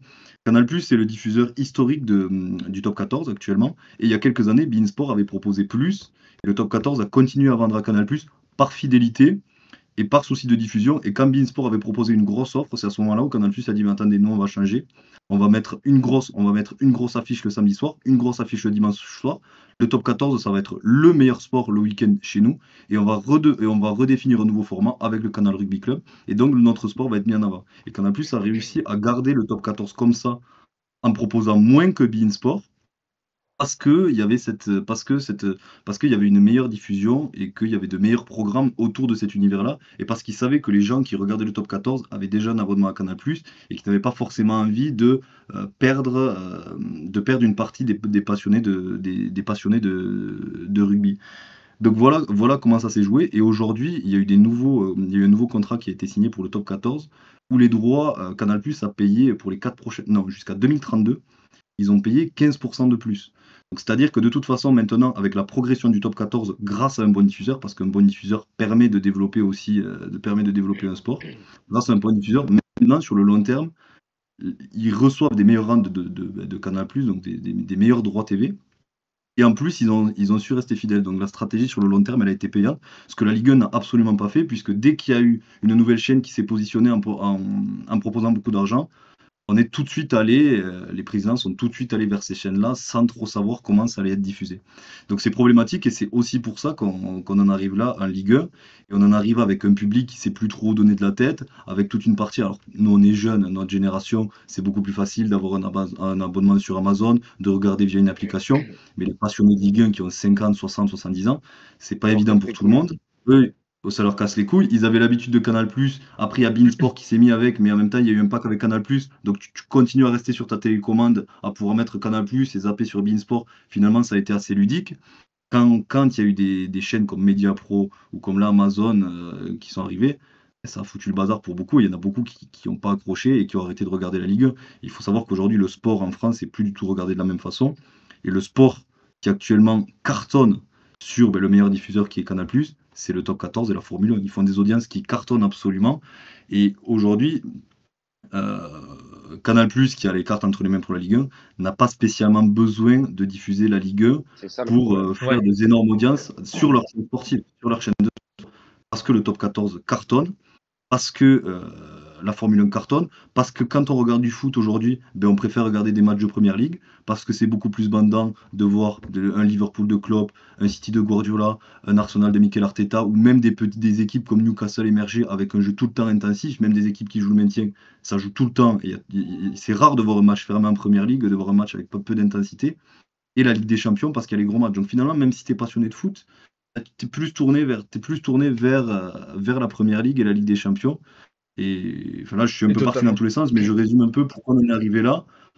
Pourquoi une ligue a tout intérêt à garder un diffuseur pour une stratégie à long terme, et pourquoi le diffuseur fait aussi le développement de sport, parce qu'en le proposant d'une certaine façon, avec des bons formats, des bons horaires, permettent à ce sport de se développer. Inversement, si ce championnat-là s'en va sur d'autres chaînes, il va perdre en rayonnement, il va y avoir une hype beaucoup moins importante, et les gens vont finalement rester sur le diffuseur habituel, mais vont peut-être regarder autre chose et s'intéresser à d'autres sports. Voilà un peu la situation dans Totalement. laquelle on est aujourd'hui.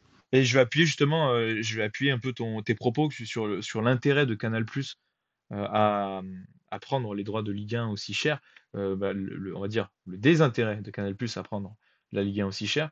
Ça, pour appuyer tes propos, je vais reprendre ce qu'avait dit Cyril Linette sur son interview, j'ai vu tout à l'heure. Cyril Linette, c'est l'ancien directeur pôle sport de Canal+ et l'ancien directeur général de l'équipe. Et j'ai vu son interview tout à l'heure pour préparer l'émission. Et c'était super intéressant sa position là-dessus. Et il appuyait justement sur ce que tu disais, sur le fait que Canal+, à une époque, aux alentours des années 2010, avait mis le paquet sur la Ligue 1 parce il y avait un enjeu stratégique pour Canal+, c'était, entre guillemets, de priver ses concurrents, TPS, etc., de foot et de Ligue 1 sur leur chaîne.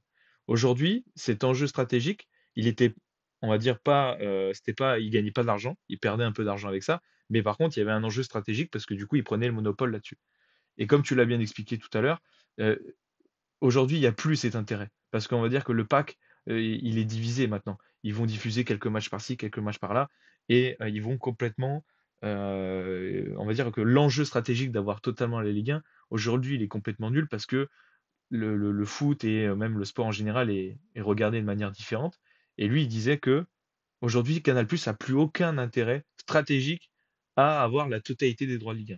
Et du coup, maintenant, une fois que tu as plus cet aspect-là stratégique à avoir les droits de la Ligue 1, tu regardes tout simplement, ça reste un marché, ça reste un appel d'offres, la rentabilité et le retour financier que ça peut avoir. Et le retour là-dessus, c'est que si tu achètes ces droits à plus de 500 millions d'euros, tu perds de l'argent. Et donc, eux, ils n'ont aucun intérêt à s'aligner sur ces offres-là. Et ils n'ont aucun intérêt financier à tout simplement à aller là-dessus. Et ils gagnent bien plus, on va dire, d'un point de vue financier, d'un point de vue stratégique, à aller sur des sports comme le top 14, comme le rugby et comme la F1, comme tu disais. Et ça, c'est justement, lui disait ça dans son interview.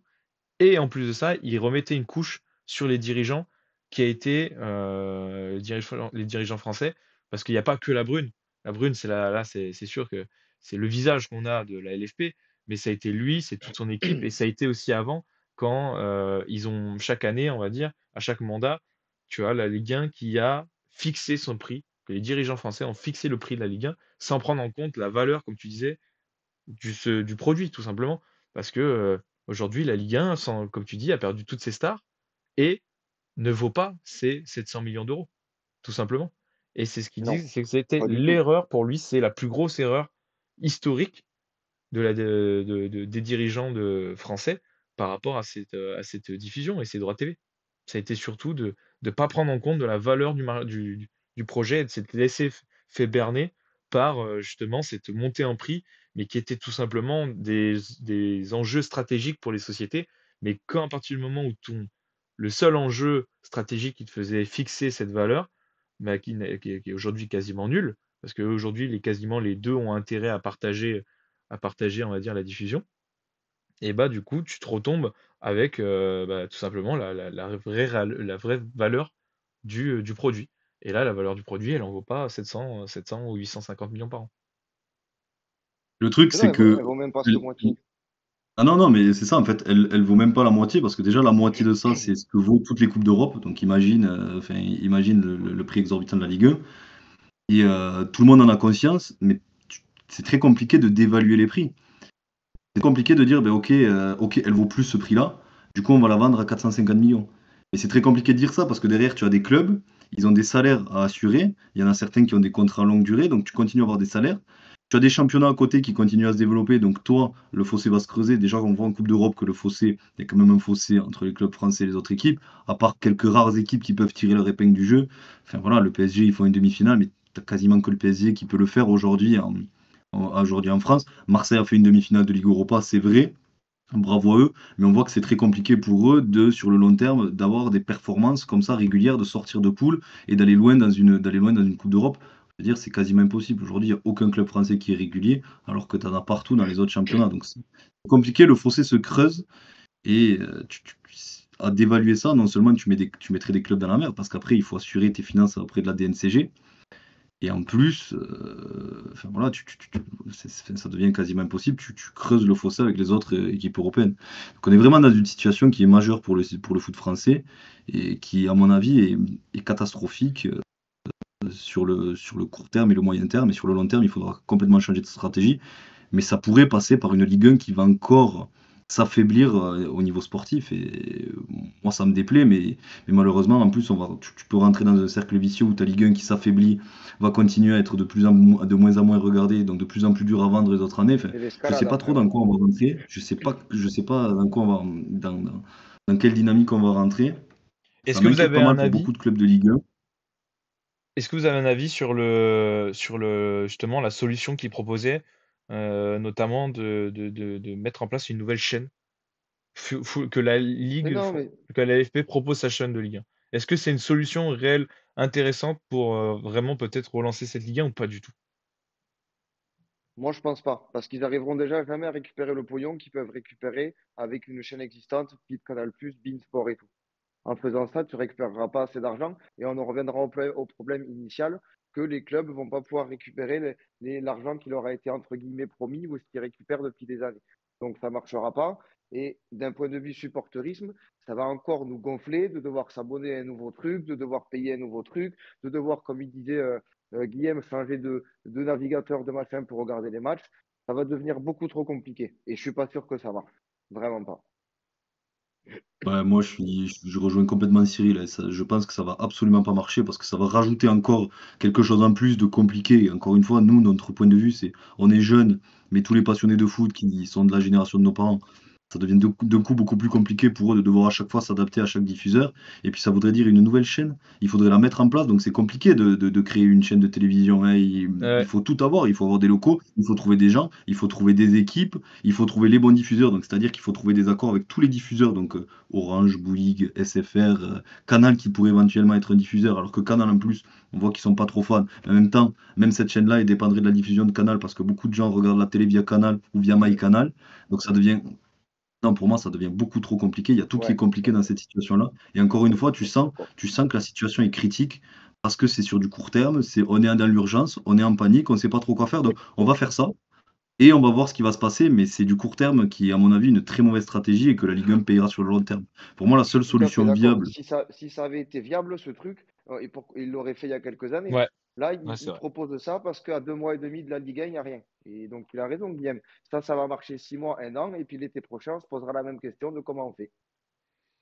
Moi, Totalement. je pense qu'il y a une situation, la seule situation qui est viable là, à ce moment-là, c'est parce que bon, on sait que le Qatar, donc Nasser El Khelaïfi, patron de BeIN, il y a une histoire avec la France où ils sont très proches, il est très proche du gouvernement. Il y a quand même eu un dîner il n'y a pas longtemps où il était invité pour les droits de Ligue 1. Il y a un peu une pression du gouvernement pour que Nasser débloque les fonds. Je pense que le seul espoir qu'il y a, c'est qu'à un moment donné, le Qatar débloque les fonds suffisants, ce que demande la LFP, sans les rétributions de Canal. Pour l'instant, ils sont en négo avec Canal pour essayer de faire le maximum d'économies. Et quand la situation serait éventuellement plus critique, ils diraient, ben, ok, on débloque les fonds parce qu'on est le Qatar, donc finalement on va débloquer les fonds, on va entre guillemets être les sauveurs de la Ligue 1 et beIN va diffuser toute la Ligue 1 et toute la Ligue 2. Et pour moi, ça c'est la meilleure solution possible. Mais si beIN fait ça, ils le feront à perte. beIN Sport le fera à perte. Mais si s'il veut débloquer plus d'argent, après je sais pas exactement comment ça marche au niveau des États, surtout quand c'est un État comme ça qui est patron d'une chaîne, c'est un peu compliqué parce que ça appartient au groupe Al Jazeera. Mais à mon avis, la seule solution, c'est celle-là. C'est qu'au bout d'un moment, Nasser ils disent, bon, mais c'est bon, en fait, on débloque ça, on est beIN Sport, on le diffuse, parce que Canal+, je pense que ça ne se fera pas. Et la meilleure solution serait que beIN Sport le diffuse. Et je Ouais, en pense que fait, c'est la seule solution viable sur le long terme qui pourrait un peu stabiliser les finances, aider les clubs et contenter tout le monde au niveau du regard, parce qu'aujourd'hui, n'importe quel fan de foot a beIN Sport via MyCanal, je pense. Ouais, mais en plus, là, du après, coup, moi, ça serait une solution sur si 5 ça, ans. Sur le délai de. ouais. Du coup une sélection sur 5 ans sur le délai du mandat. Et la question se reposera à cette époque-là. Mais au moins, c'est vrai que d'un côté, comme tu disais, que ces 5 ans peut-être laissera assez de temps au club de se développer et de tirer peut-être encore de nouvelles stars ou créer de nouvelles stars qui peuvent émerger. Et est-ce que c'est suffisant ces 5 ans? Est-ce que c'est pas un peu encore assez court? Est-ce qu'on n'aura pas le même problème dans 4 ans? Voilà, je Non, sais on pas. peut pas faire plus. Ils peuvent pas s'amuser à signer un contrat sur 10 ans. Ah bah oui. La chaîne, elle peut pas faire n'importe quoi avec le pognon non plus. Mais par contre, si ça se fait, si Guillaume pense que c'est la meilleure solution, il a sûrement raison. Mais il faudra aussi que les dirigeants français, ils apprennent de leurs erreurs et qu'ils réfléchissent correctement pendant ces 5 années sur quelles seront les solutions viables après à court, moyen et long terme en 2029. Parce que si c'est pour que dans 5 ans, ce soit le même cirque et que Hmm. la Brune, il te demande 1,2 milliard et qu'aucune chaîne ne puisse payer et que Canal, qui sera encore plus vexé de rien avoir eu, ça va être sans fin. Il faut juste trouver une solution viable, comme le font les autres championnats. Il faut arrêter d'être plus con qu'on l'est. Et c'est pas possible. Non, mais c'est vrai. Il faut arrêter d'être plus con Pourtant, qu'on l'est. c'est un Après, très beau après, résumé, après, ça. tu dépends aussi des autres championnats. Si tu as la Première Ligue qui va mettre le prix, parce que c'est ce qui se passe souvent, qui va mettre le prix sur tes meilleurs joueurs, même s'ils n'ont pas l'assurance de jouer là-bas. Si tu as des bons clubs espagnols, des bons clubs allemands qui vont mettre le prix sur tes joueurs, normalement c'est compliqué. La Ligue 1 s'est développée à une époque où il y avait une espèce de hype en Ligue 1 avec une poussée de joueurs, même des Falcao, des joueurs comme Carrasco, etc., qui sont venus jouer à Monaco. Je parle pas que du PSG, parce que le PSG a contribué à ça, mais il n'y avait pas que le PSG à ce moment-là. Et cette hype, elle est terminée. Les résultats en Coupe d'Europe ne sont pas du tout les résultats qui étaient attendus ces dernières années avec les clubs français. Bon, je pense qu'on aurait pu espérer beaucoup mieux au vu des investissements. On n'a pas du tout eu retour sur investissement. La Ligue 1 n'a plus du tout le vent en poupe et ça, c'est dramatique. Donc, au bout d'un moment, les présidents, ouais, ils veulent garder leurs joueurs, mais au bout d'un moment, ils peuvent pas garder indéfiniment leurs joueurs. Et tu dépends aussi des autres championnats qui se développent et des prix qui sont fixés par les autres. Et ça, c'est terrible. Parce que pour moi, la stratégie sur le long terme, ça serait d'avoir une Ligue 1 compétitive. Avec non seulement du beau jeu, mais aussi des stars qui te permettent d'attirer un public un peu plus footix. Mais c'est comme ça aussi que Ouais, ça ou que c'est fonctionne, on plus va pas se médiatique, mentir, hein. quoi. Ouais, ouais, ou que c'est Et, plus médiatique. Et, et exactement. dans ces Et cas-là, là, on va c'est sortir un peu compliqué. du sujet, mais est-ce que l'arrivée des Saoudiens à Monaco, ça relancerait pas ça aussi un peu? Alors, c'est pas acté, c'est pas fini, mais avec Saint-Étienne qui a été racheté, avec les Saoudiens qui parlent énormément de Monaco, là, ils essayent de se mettre d'accord sur le pourcentage qui reviendrait au Prince et tout. Est-ce que ces nouveaux acquéreurs, ça peut pas relancer justement l'envie et l'engouement pour la Ligue 1, et puis après, ça va enchaîner que du positif. Les droits télé seront un peu plus chers, les stars arriveront et on pourra concurrencer les autres championnats. Ouais, Je sais totalement. pas, Moi, mais je trouve. ça, il faudrait voir vraiment la stratégie.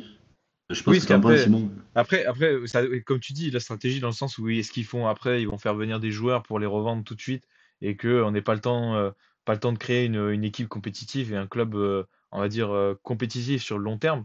Parce que si c'est pour avoir un Monaco excellent pendant 1 an ou 2 ans et après plus personne, tu vois. Et s'il n'y a pas de performance aussi en Coupe d'Europe, c'est aussi la Coupe d'Europe qui va leur faire de la pub aussi, comme disait Guillaume aussi là-dessus. Donc, faut voir on va dire la stratégie qu'ils vont mettre en place dans ces clubs. Mais par contre, si on est sur une stratégie comme celle du PSG, où là on veut mettre en avant un club et sur du long terme, et on veut le faire devenir un des meilleurs clubs du monde, bah, bien évidemment que plus il y en aura des clubs comme ça en Ligue 1, plus ça sera intéressant pour toute la Ligue 1 en elle-même et ses droits TV. Donc elle aura plus d'attractions, tu auras donc des meilleurs fonds et donc des meilleurs joueurs. Mais Mais encore faut-il qu'il y ait vraiment des stratégies derrière, quoi. Ouais, et puis tu vois, tout le monde est Ouais. racheté. Racheté, ça veut tout et rien dire. McCourt, il est arrivé avec un Champions Project et c'est pas pour taper sur Marseille. Mais aujourd'hui, est-ce que tout a été mis en place? Est-ce que ces gens-là avaient les compétences pour mettre en place une équipe qui pouvait être championne et pour avoir une équipe qui allait rivaliser à un moment donné? Parce que être champion de France, c'est aussi ça, mais c'est pouvoir aussi avoir des bons résultats en Coupe d'Europe. Être racheté, franchement, tout le monde l'aime et de plus en plus. Mais par qui, comment, avec quelle stratégie, avec quelle personne compétente? Pour moi, le rachat signifie absolument rien. Le rachat du Ouais, PSG, c'est c'était un ma rachat question. complètement exceptionnel. Mais c'est pour moi, moi, j'attends de voir en fait. J'attends de voir mais un rachat n'est pas forcément synonyme de quelque chose de positif, hein. Ça peut aussi faire couler des clubs parce que c'est mal géré. Enfin, c'est pas pour moi. Pour moi, ça va dépendre. C'est aléatoire. On nage Ouais, dans ouais, le totalement. flou. On sait pas trop. Totalement, Ok. totalement. Et là, Vas-y, je vas-y, Cyril. rebondis sur ce qu'a dit Dalben là, dans le chat. Il dit, je rêve de droits télé à tarif variable du type, tu achètes les 2 top matchs et après tu payes en supplément si tu veux voir des matchs spécifiques. Alors attends, je Qu'est-ce que Ouais, vous en mais en fait, pensez? tu prends deux. Ah, tu achètes les ouais, deux je vois grosses ce que tu veux dire. affiches et après tu payes en plus. Je pense Ouais, mais qu'il en parle, il gros, parle côté supporter, de ce que je comprends. ouais, côté supporter, mais je pense que pour un diffuseur, c'est très compliqué de faire ça. Pour un diffuseur, c'est quasi impossible de faire ça parce que malheureusement, eux, ils devront acheter le pack complet et ils savent très bien que ce sont les grosses affiches qui font de l'audience. Donc ils vont acheter le pack complet, les grosses audiences vont être mises et personne ne va s'abonner en plus pour les autres matchs. Ça va être très compliqué. Et puis c'est compliqué aussi de définir une grosse affiche. Je sais que là, je crois qu'il y a quelques supporters stéphanois qui nous regardent. Pour eux, la grosse affiche, ça va être Saint-Étienne le week-end. Bon, est-ce que pour le public lambda, est-ce que c'est Saint-Étienne tous les week-ends la grosse affiche? Peut-être pas, sachant que ça sera une équipe promue. Donc c'est un peu Ouais, compliqué bah, vis-à-vis aussi de tes supporters de dire, ben, toi, tu es fan de telle équipe, on va considérer que ton équipe c'est de la merde. Donc tu vas déjà devoir t'abonner et puis en plus payer des matchs en plus. Enfin, je sais pas trop comment Dalbin a voulu le dire, mais ça me Ah, paraît un peu c'était. compliqué comme Je crois pas que affiche. si ça c'est ça, soit. c'est le même système qu'en NBA en fait. C'est Ouais, ce en que disent pay-per-view ou Brice même pour les combats. et Nico là. Mais en NBA, Et ça t'as marche la bien League là-bas. Pass, mais t'as le League Pass, mais tu as tout ce qu'il faut, je crois.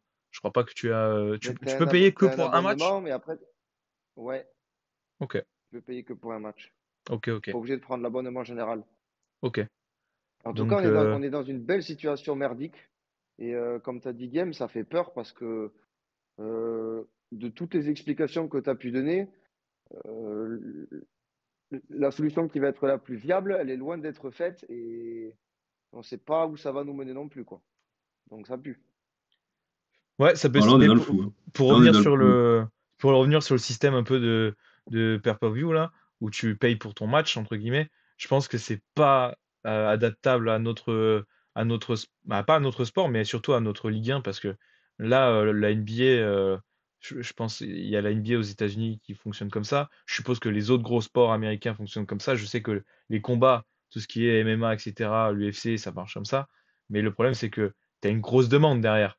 Donc je pense que sur quelques matchs de NBA, ils sont totalement en gagnant financièrement à fonctionner comme ça. Alors que, et oui, en plus la clientèle est très différente, alors qu'en France, bah, je pense que si tu fais du pay-per-view je sais pas moi, c'est Auxerre qui monte là, ça va être compliqué quoi. Oui, puis de toute façon, dès qu'il y a du changement en France, on n'aime pas. Donc ça plaira pas, je crois. C'est sûr que là, les Mais diffuseurs t'as là-dessus, ils raison, sont mais tu sais que perdants. ça, c'est à prendre en compte. C'est à prendre en compte, c'est en France, pour moi, pour moi, en France, on est dans un pays de conservateurs. Je parle pas de, mais c'est du conservatisme simple. Genre, on allume telle chaîne de télé, on a telle chaîne, ben on n'a pas envie de nouveauté parce que ça marche comme ça, on n'a pas envie de nouveauté. Et la nouveauté nous fait chier. Alors que dans d'autres pays, c'est pas la même culture et ça les C'est fait vrai. moins chier d'aller télécharger notre application ou d'avoir quelque chose de nouveau. En France, c'est pas du tout notre culture. Et ça, c'est à prendre en compte parce que c'est les Français qui vont regarder la Ligue 1 en France. Donc, Ah, c'est sûr. est-ce qu'on peut comparer ça aux États-Unis? Pour moi, on n'est pas forcément le même peuple avec la même logique et on consomme pas forcément le sport de la même façon. Ouais, c'est ça, il y a aussi un changement de consommation du sport. C'est pour ça que je pense que les gars dans le chat, ils disent ça, parce que aujourd'hui, on est sur une génération où on regarde beaucoup plus de sport, peut-être, on va dire plus de sports différents. Avant, on était souvent, toi tu suis que le rugby, toi tu suis que le foot, etc. Je trouve qu'aujourd'hui, on est sur une génération.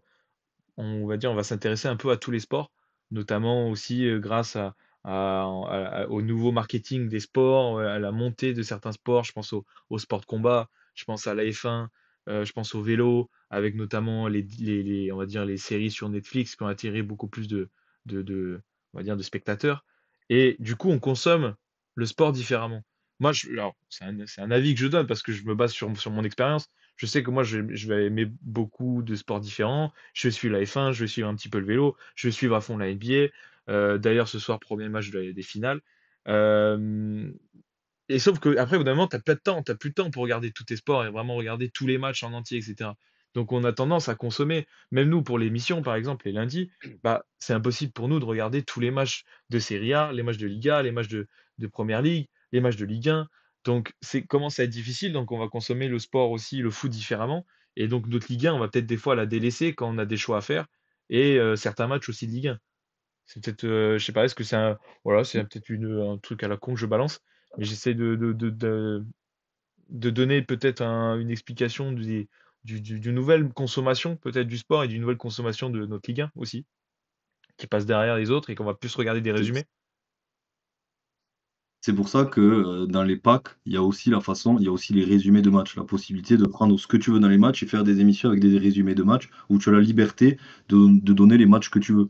C'est pour ça que ça aussi, ça fait partie du pack quand on les vend. Et c'est ce qui manque sur Prime en ce moment, c'est qu'il n'y a pas de programme fort. Alors que par exemple, sur Canal+, on avait le Canal Football Club, qu'on aime ou qu'on n'aime pas, qui existe toujours, mais plus de la même façon. Mais qu'on aime ou qu'on n'aime pas, tu avais tous les résumés de matchs de Ligue 1 avec des formats forts, des portraits, du magazine, des C'est résumés, vrai. des débriefs, tu avais tout ça. Et ça, si tu regardais tous les dimanches soirs, tu avais 1 heure et demie où tu avais tout ce qui s'était passé en Ligue 1, où c'était très complet, et t'as plus ce genre de format. Je sais pas pourquoi il se marre. Je rigole parce que j'ai Non, envoyé parce une que énorme saucisse, c'est pas ce dans soir le chat, dans le chat. en fait, j'ai envoyé une énorme saucisse, c'est pas du tout ce soir les finales, c'est jeudi. Je suis un ouf. Et, Et ouais, mais et, et, pour et dire, mon, pour dire qu'il y a plus de... ils ont été gentils avec moi dans le chat. Ils ont dit que j'étais encore rond, ce qui est pas complètement faux. Ce qui est pas faux du tout. Non. Non, mais pour dire que voilà, il y avait pas de programme fort sur Amazon, et là, la chaîne qui va le récupérer a tout intérêt à faire un programme fort. Il y avait ce programme fort sur TF1 avant avec Téléfoot, qui était probablement le programme le plus fort de Ouais. l'histoire du foot et de la diffusion du foot, avec quand ils avaient tous les résumés. Et ça te permettait de suivre. Et aujourd'hui, on a plus ça en Ligue 1. Vraiment, même si tu vas sur Amazon, tu as plus ce genre de format avec ce genre d'émission. Tu as plus ça en Ligue 1. Donc c'est absolument à retrouver pour les autres années. Et le prochain diffuseur devra absolument faire un gros format comme ça pour que le championnat puisse être de plus en plus suivi. Je rebondis sur ce qu'on disait tout à l'heure, si on a encore le temps, ou peut-être que le sujet traîne un peu trop, Non, vas-y, sur Vas-y, vas-y. mec. les États-Unis. Il faut quand même s'imaginer que les États-Unis, c'est un pays de allez, 330, 340 millions d'habitants. Le basket, je crois que c'est le deuxième sport le plus regardé, si je dis pas de conneries. En tout cas, il fait partie du top 3 des sports les plus regardés. Et ça représente. Et donc, dans une ligue fermée, donc un sport majeur, dans une ligue fermée où tu as tout le temps les mêmes équipes. Et pour moi, c'est complètement différent de ce qu'on a en Europe, avec déjà des championnats un peu éclatés partout en Europe. Il faut savoir qu'aux États-Unis, tu as quasiment, à mon avis, autant de fans de sport que sur toute l'Europe, sauf que sur toute l'Europe, tu as plein de championnats différents. En plus, non, en plus, même eux, c'est pire que ça, parce que c'est diffusé en enfin, c'est des co-championnats avec le Canada. Et donc, il y a quelque chose, il y a une dynamique différente qui rentre en jeu, c'est-à-dire que tu as beaucoup plus de gens pour le regarder, ça amasse beaucoup plus d'argent, et je pense que plus tu as de public dans ton pays qui te regarde, et plus tu as la possibilité de faire les choses en grand, plus c'est facile de diffuser ton sport et de faire des choses nouvelles, qu'il est beaucoup moins, par exemple, en France. Alors, à mon avis, là, je rentre sur une logique de démographique, sur le fait que Non, non, mais t'as raison. Non, mais si on voulait c'est comparer à ça, il faudrait qu'il y ait un gros championnat. T'as totalement, raison, on peut c'est pas se comparer aux incomparable. États-Unis, on est beaucoup trop petits. Mais du coup, c'est pour ça que je Ouais, pense c'est que ça. leur système non, mais t'as raison. C'est pour ça que leur système de pay-per-view, de payer match par match, ça fonctionne que si tu as une énorme demande, comme là, tu prenais l'exemple des États-Unis, je pense que c'est que dans ces formats-là que ça peut fonctionner. Et malheureusement, pas à notre petite Tu as échelle. toujours les mêmes équipes. T'as toujours les mêmes équipes. Et je pense que c'est aussi, là, je suis peut-être en train de balancer une grosse saucisse et tout, et très bien. Ce Mais sera pas c'est la mon première avis, mais je ce pense soir aussi que pour c'est nous. ça. Ouais. Mais c'est peut-être ça aussi la logique de la Super League, pour laquelle je suis absolument pas fan, parce que c'est pas du tout mon esprit du sport et ce qu'on a connu en Europe. Mais c'est peut-être aussi ça, c'est-à-dire de faire une ligue fermée avec des équipes qui sont toujours les mêmes, sur un format européen où donc tu as beaucoup plus de demandes et avec que des grosses affiches tout le temps et que du jeu tout le temps. Pas forcément parce que tu peux avoir des équipes qui ferment le jeu, etc. Mais avec beaucoup plus de grosses affiches pour avoir une plus grosse demande et pour pouvoir faire ce genre de format et mieux vendre le football. C'est un avis et je pense qu'il est un peu copié de ce qui marche bien en Amérique du Nord. Totalement, totalement, totalement. Voilà, c'est Il y a, Et c'est très intéressant. il y a Oman qui dit qu'en Ligue 1, il y a déjà eu le pay-per-view. Je crois qu'il parlait de l'époque Thiriez dans les fins des années 2008-2009, je crois, il a mis tout à l'heure. Moi, ça me parle pas. Mais Mais si c'est pas resté, c'est que de toute façon, ça n'a pas dû marcher. non. Oui, je crois que tu pouvais payer pour ton match, en fait, tout pas simplement, mais qui était possible. en Ah, 96. il dit bien avant, en 96. De mon année de naissance. Bon, effectivement, on était peut-être un peu trop jeune pour s'en souvenir. Putain. J'avais vu Non, non, passer tu vois, 2008 tout à l'heure, mais bon, incroyable. je sais Incroyable, pas ok. lire. Ouais, Et c'était quel diffuseur qui dit, si Ouman il peut nous répondre, sur quoi tu pouvais acheter? C'était quoi? C'était à l'époque déjà, c'était quoi? Quelle chaîne où tu pouvais acheter TF1? Je veux dire, je me demande qui diffusait ça en mode pay-per-view. TF1 et Canal. TF1 et Ok. Canal, il dit. Ok, ok. Merci Ouman. Tu régales. Bah écoutez, c'est une belle façon de clôturer ce sujet qui a été dense. Si on fait un mini résumé de tout ça, on peut dire C'est la que, merde. que c'est la merde, bah en fait on en est arrivé là, notamment avec la montée des prix petit à petit et avec on va dire la vente à chaque fois du foot français, de la Ligue 1 à des prix de plus en plus hauts et qui sont pas la réelle valeur du marché et que du coup on est tout simplement sur un écart entre la valeur de notre championnat et les droits TV attendus et du coup la base économique de notre Ligue 1 est basée sur une valeur qui ne l'est pas. Donc Qui est totalement déréglé, ouais. qui est totalement déréglée. Et aujourd'hui, la situation est que bah, on attend les dénouements et en espérant que tout simplement ils perdent pas trop d'argent. Parce que qui dit moins d'argent dit moins d'argent dans les clubs, moins de bons joueurs, moins de gros salaires, donc moins de compétitivité sur l'Europe. Et donc ouais, effectivement, en espérant que éventuellement la solution que tu as apportée avec Beansport, en espérant que ça résolue le problème déjà sur du moyen terme, quoi. Ouais, on verra, écoute. Résumé, Et ça lui dit résumé, vive j'espère. le foot. Il dit résumé, vive le foot et peu importe le prix, on regardera le foot. Ça, c'est beau. Et je vois qu'il taille un peu Ouman, vu qu'il ouais, est bien Oman, il se fait calé. tacler fort. Ouman sur le fait qu'il soit assez vieux. Ils disent qu'est-ce qu'il raconte comme conneries. Ouman, il a vu juste Fontaine grandir. Le high kick de Battiston, Ouman, il était au stade en Allemagne avec son maillot de Giresse sur les épaules. Oh, Papy Ouman, on va l'appeler. Papy Ouman. Et ben d'ailleurs, on va enchaîner et on va clôturer sur l'émission sur la spécialité d'Ouman, sur le quiz, les cartes, les quiz. Je sais pas si tu connais le principe, Guillaume. Je sais plus si tu avais vu le jeu ou pas. Je le rappelle même pour ceux dans le chat, même si là on a que Vas-y. des habitués. L'idée c'est simple, c'est on va faire deviner des joueurs. Donc tout le monde peut jouer. Nous, les gars dans le chat. Et l'idée c'est tout simplement, on va énoncer une carrière année par année. Et avec sa carrière, on va essayer de retrouver le joueur, tout simplement. Je suppose que Cyril, t'en as plein des joueurs. Les mecs, j'en ai un. Moi, tu me régales. Toi, Je, J'en ai un. je toi, t'as m'attendais, révisé, Cyril, toi. je m'attendais à Il est tellement, tout gros, prêt. Je j'ai suis sur la absolument page rien. Wikipédia. J'en ai un. Il est cadeau, il est magnifique. Vas-y, régale-nous. J'attaque? Vas-y, vas-y, attaque, parce que moi, j'en ai pas. Ok. Je crois que Guillaume, il n'a pas le chat, alors je te laisse regarder le chat Ouais, sinon je pour les regarderai le chat, réponses. ouais. Du coup, Ah non, je peux je pas voir le démarre chat. ma carrière. Qu'est-ce qu'il y a? Non, non, j'ai pas le chat. En plus, j'ai plus de batterie sur mon portable. Je peux pas accéder au chat. Ouais. Ouais, t'emmerdes pas, tu Ouais, vas ça pas faire marche, d'autres. mais t'inquiète, On sinon, va bah, pas je te vais pas te demander de vérifier, bosser ouais. en plus de ça. Tu viens déjà gratuitement. Alors que nous, on est Tu as payé déjà des bossé 100 et... plus que nous en une Ouais, émission. exactement, nous, on est payé des 100 et des 1000, donc on va pas te faire bosser. Et quand cette émission va percer, c'est vous qui allez racheter les droits de la Ligue 1, en fait. Ah, Oh, bah, ça serait beau, ça. quel Ça serait beau, régal. ça. Ah oui, ça, Bon, on y est pas, hein. juste pour voir Franck célébrer un but de Marseille au Parc des Princes, alors ça, je paierais très cher pour le voir. Ouais, mais il n'y en a pas souvent des buts de Marseille au parc, donc il va pas célébrer beaucoup. Vas-y, je te laisse commencer. Allez, j'attaque. Du coup, je démarre ma carrière en 98 à l'Olympique lyonnais. 98-2003. En 2003, je suis transféré à l'Inter de Milan pendant une saison jusqu'en 2004, avant de rejoindre la Sociedad 2004-2006.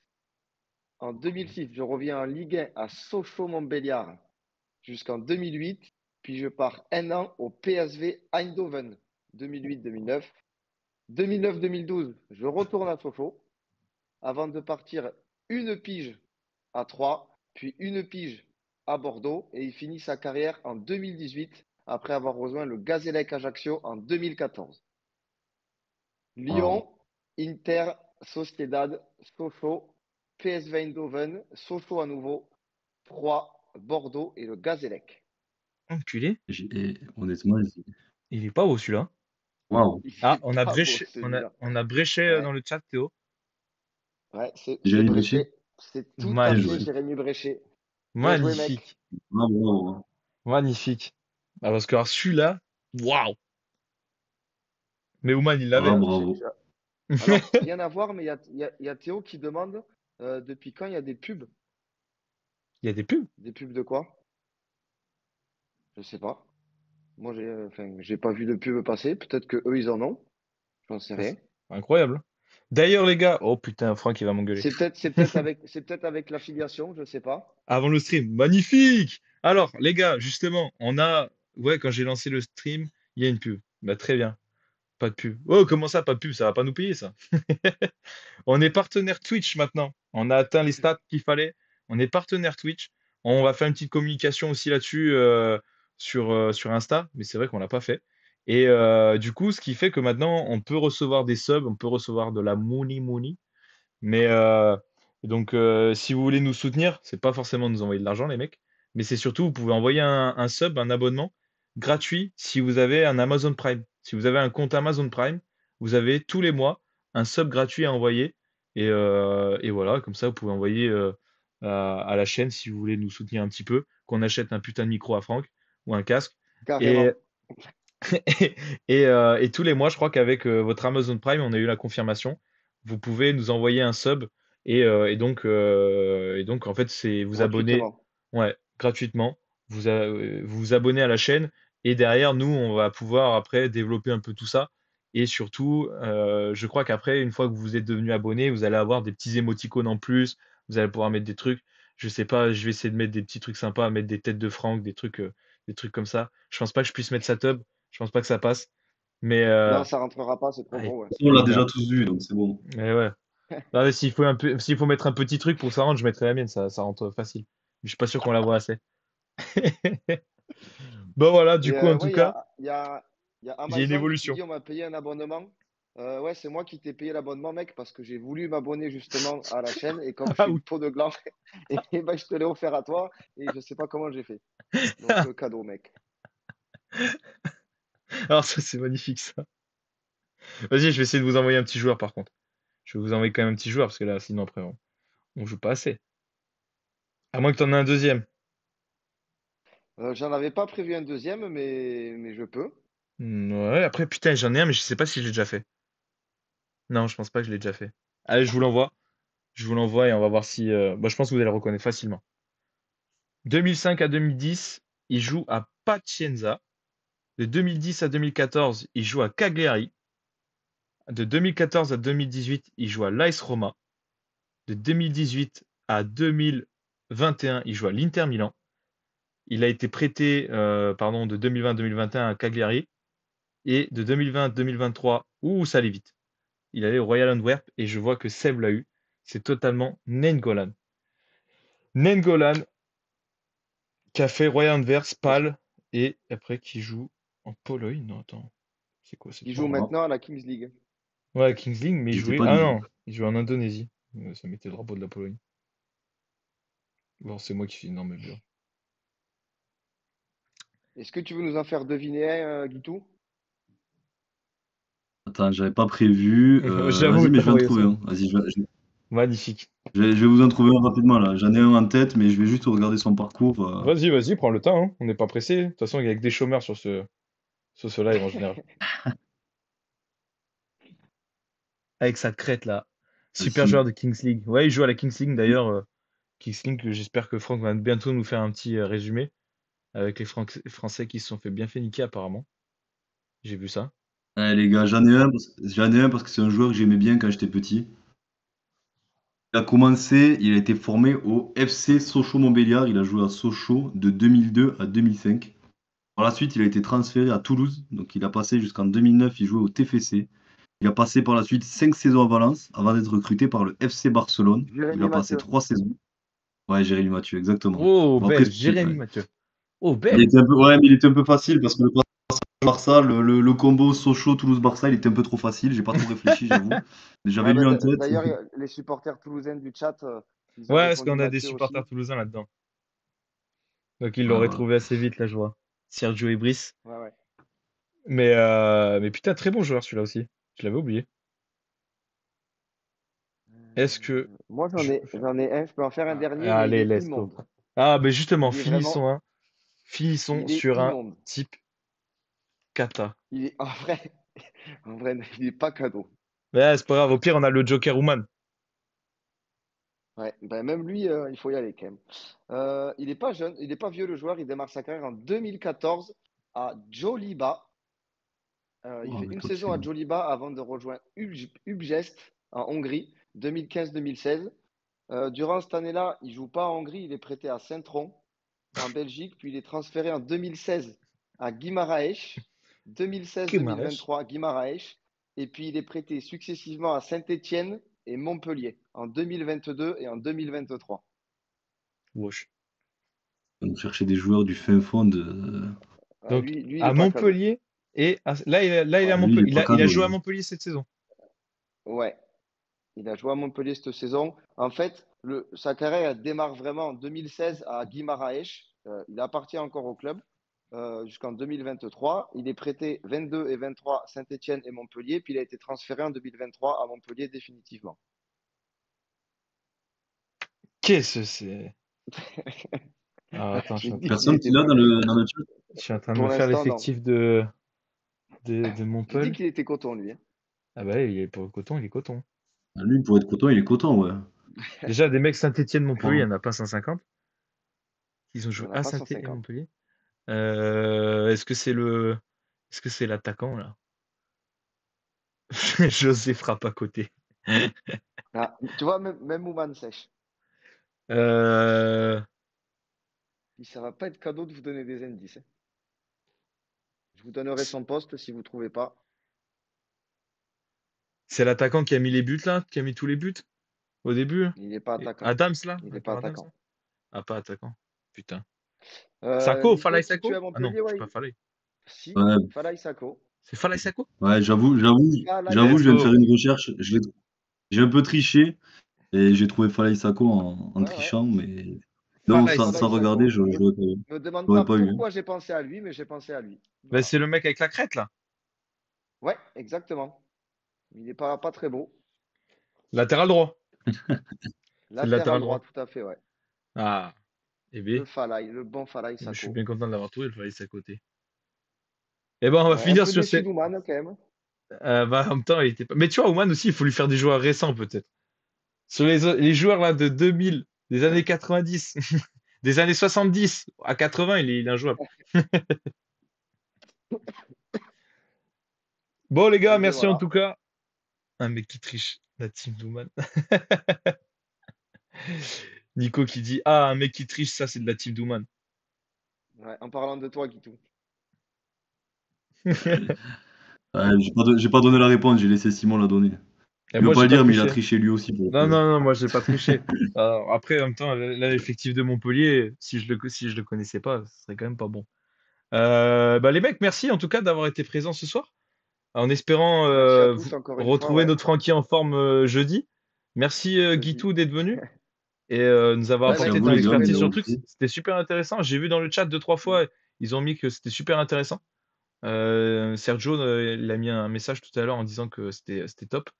Faites un slide explicatif. Ah ouais, ouais, mais on reviendra dessus. On reviendra là-dessus, les mecs, pour le sub Amazon. On vous fera un petit explication, notamment sur les réseaux. En tout cas, merci Guitou d'avoir été là. Tu nous as apporté plein d'infos. Et en plus, tu as pris le relais de Franck sur les autres sujets, donc c'était cool. Et merci les gars d'avoir été encore présents, hein. Je crois que moi, j'ai pas les stats en direct. Je les ai pas vus. Mais je crois qu'on a été un petit Euh, peu. On a été une quinzaine tout du long, on est monté Ouais, comme à d'hab. 20 types qui nous ont suivis, donc franchement, vous régalez les habitués, ça fait plaisir. Grave. On se régale toujours autant, même après une bonne murge bien belle de ce week-end. En tout cas, merci à tous d'être là. On se dit à jeudi, parce que n'oubliez pas, on garde vraiment ce rythme-là pendant tout, jusqu'à la fin de la saison, à la fin de l'Euro. On fait Jusqu'aux lundi et vacances, ouais. jeudi.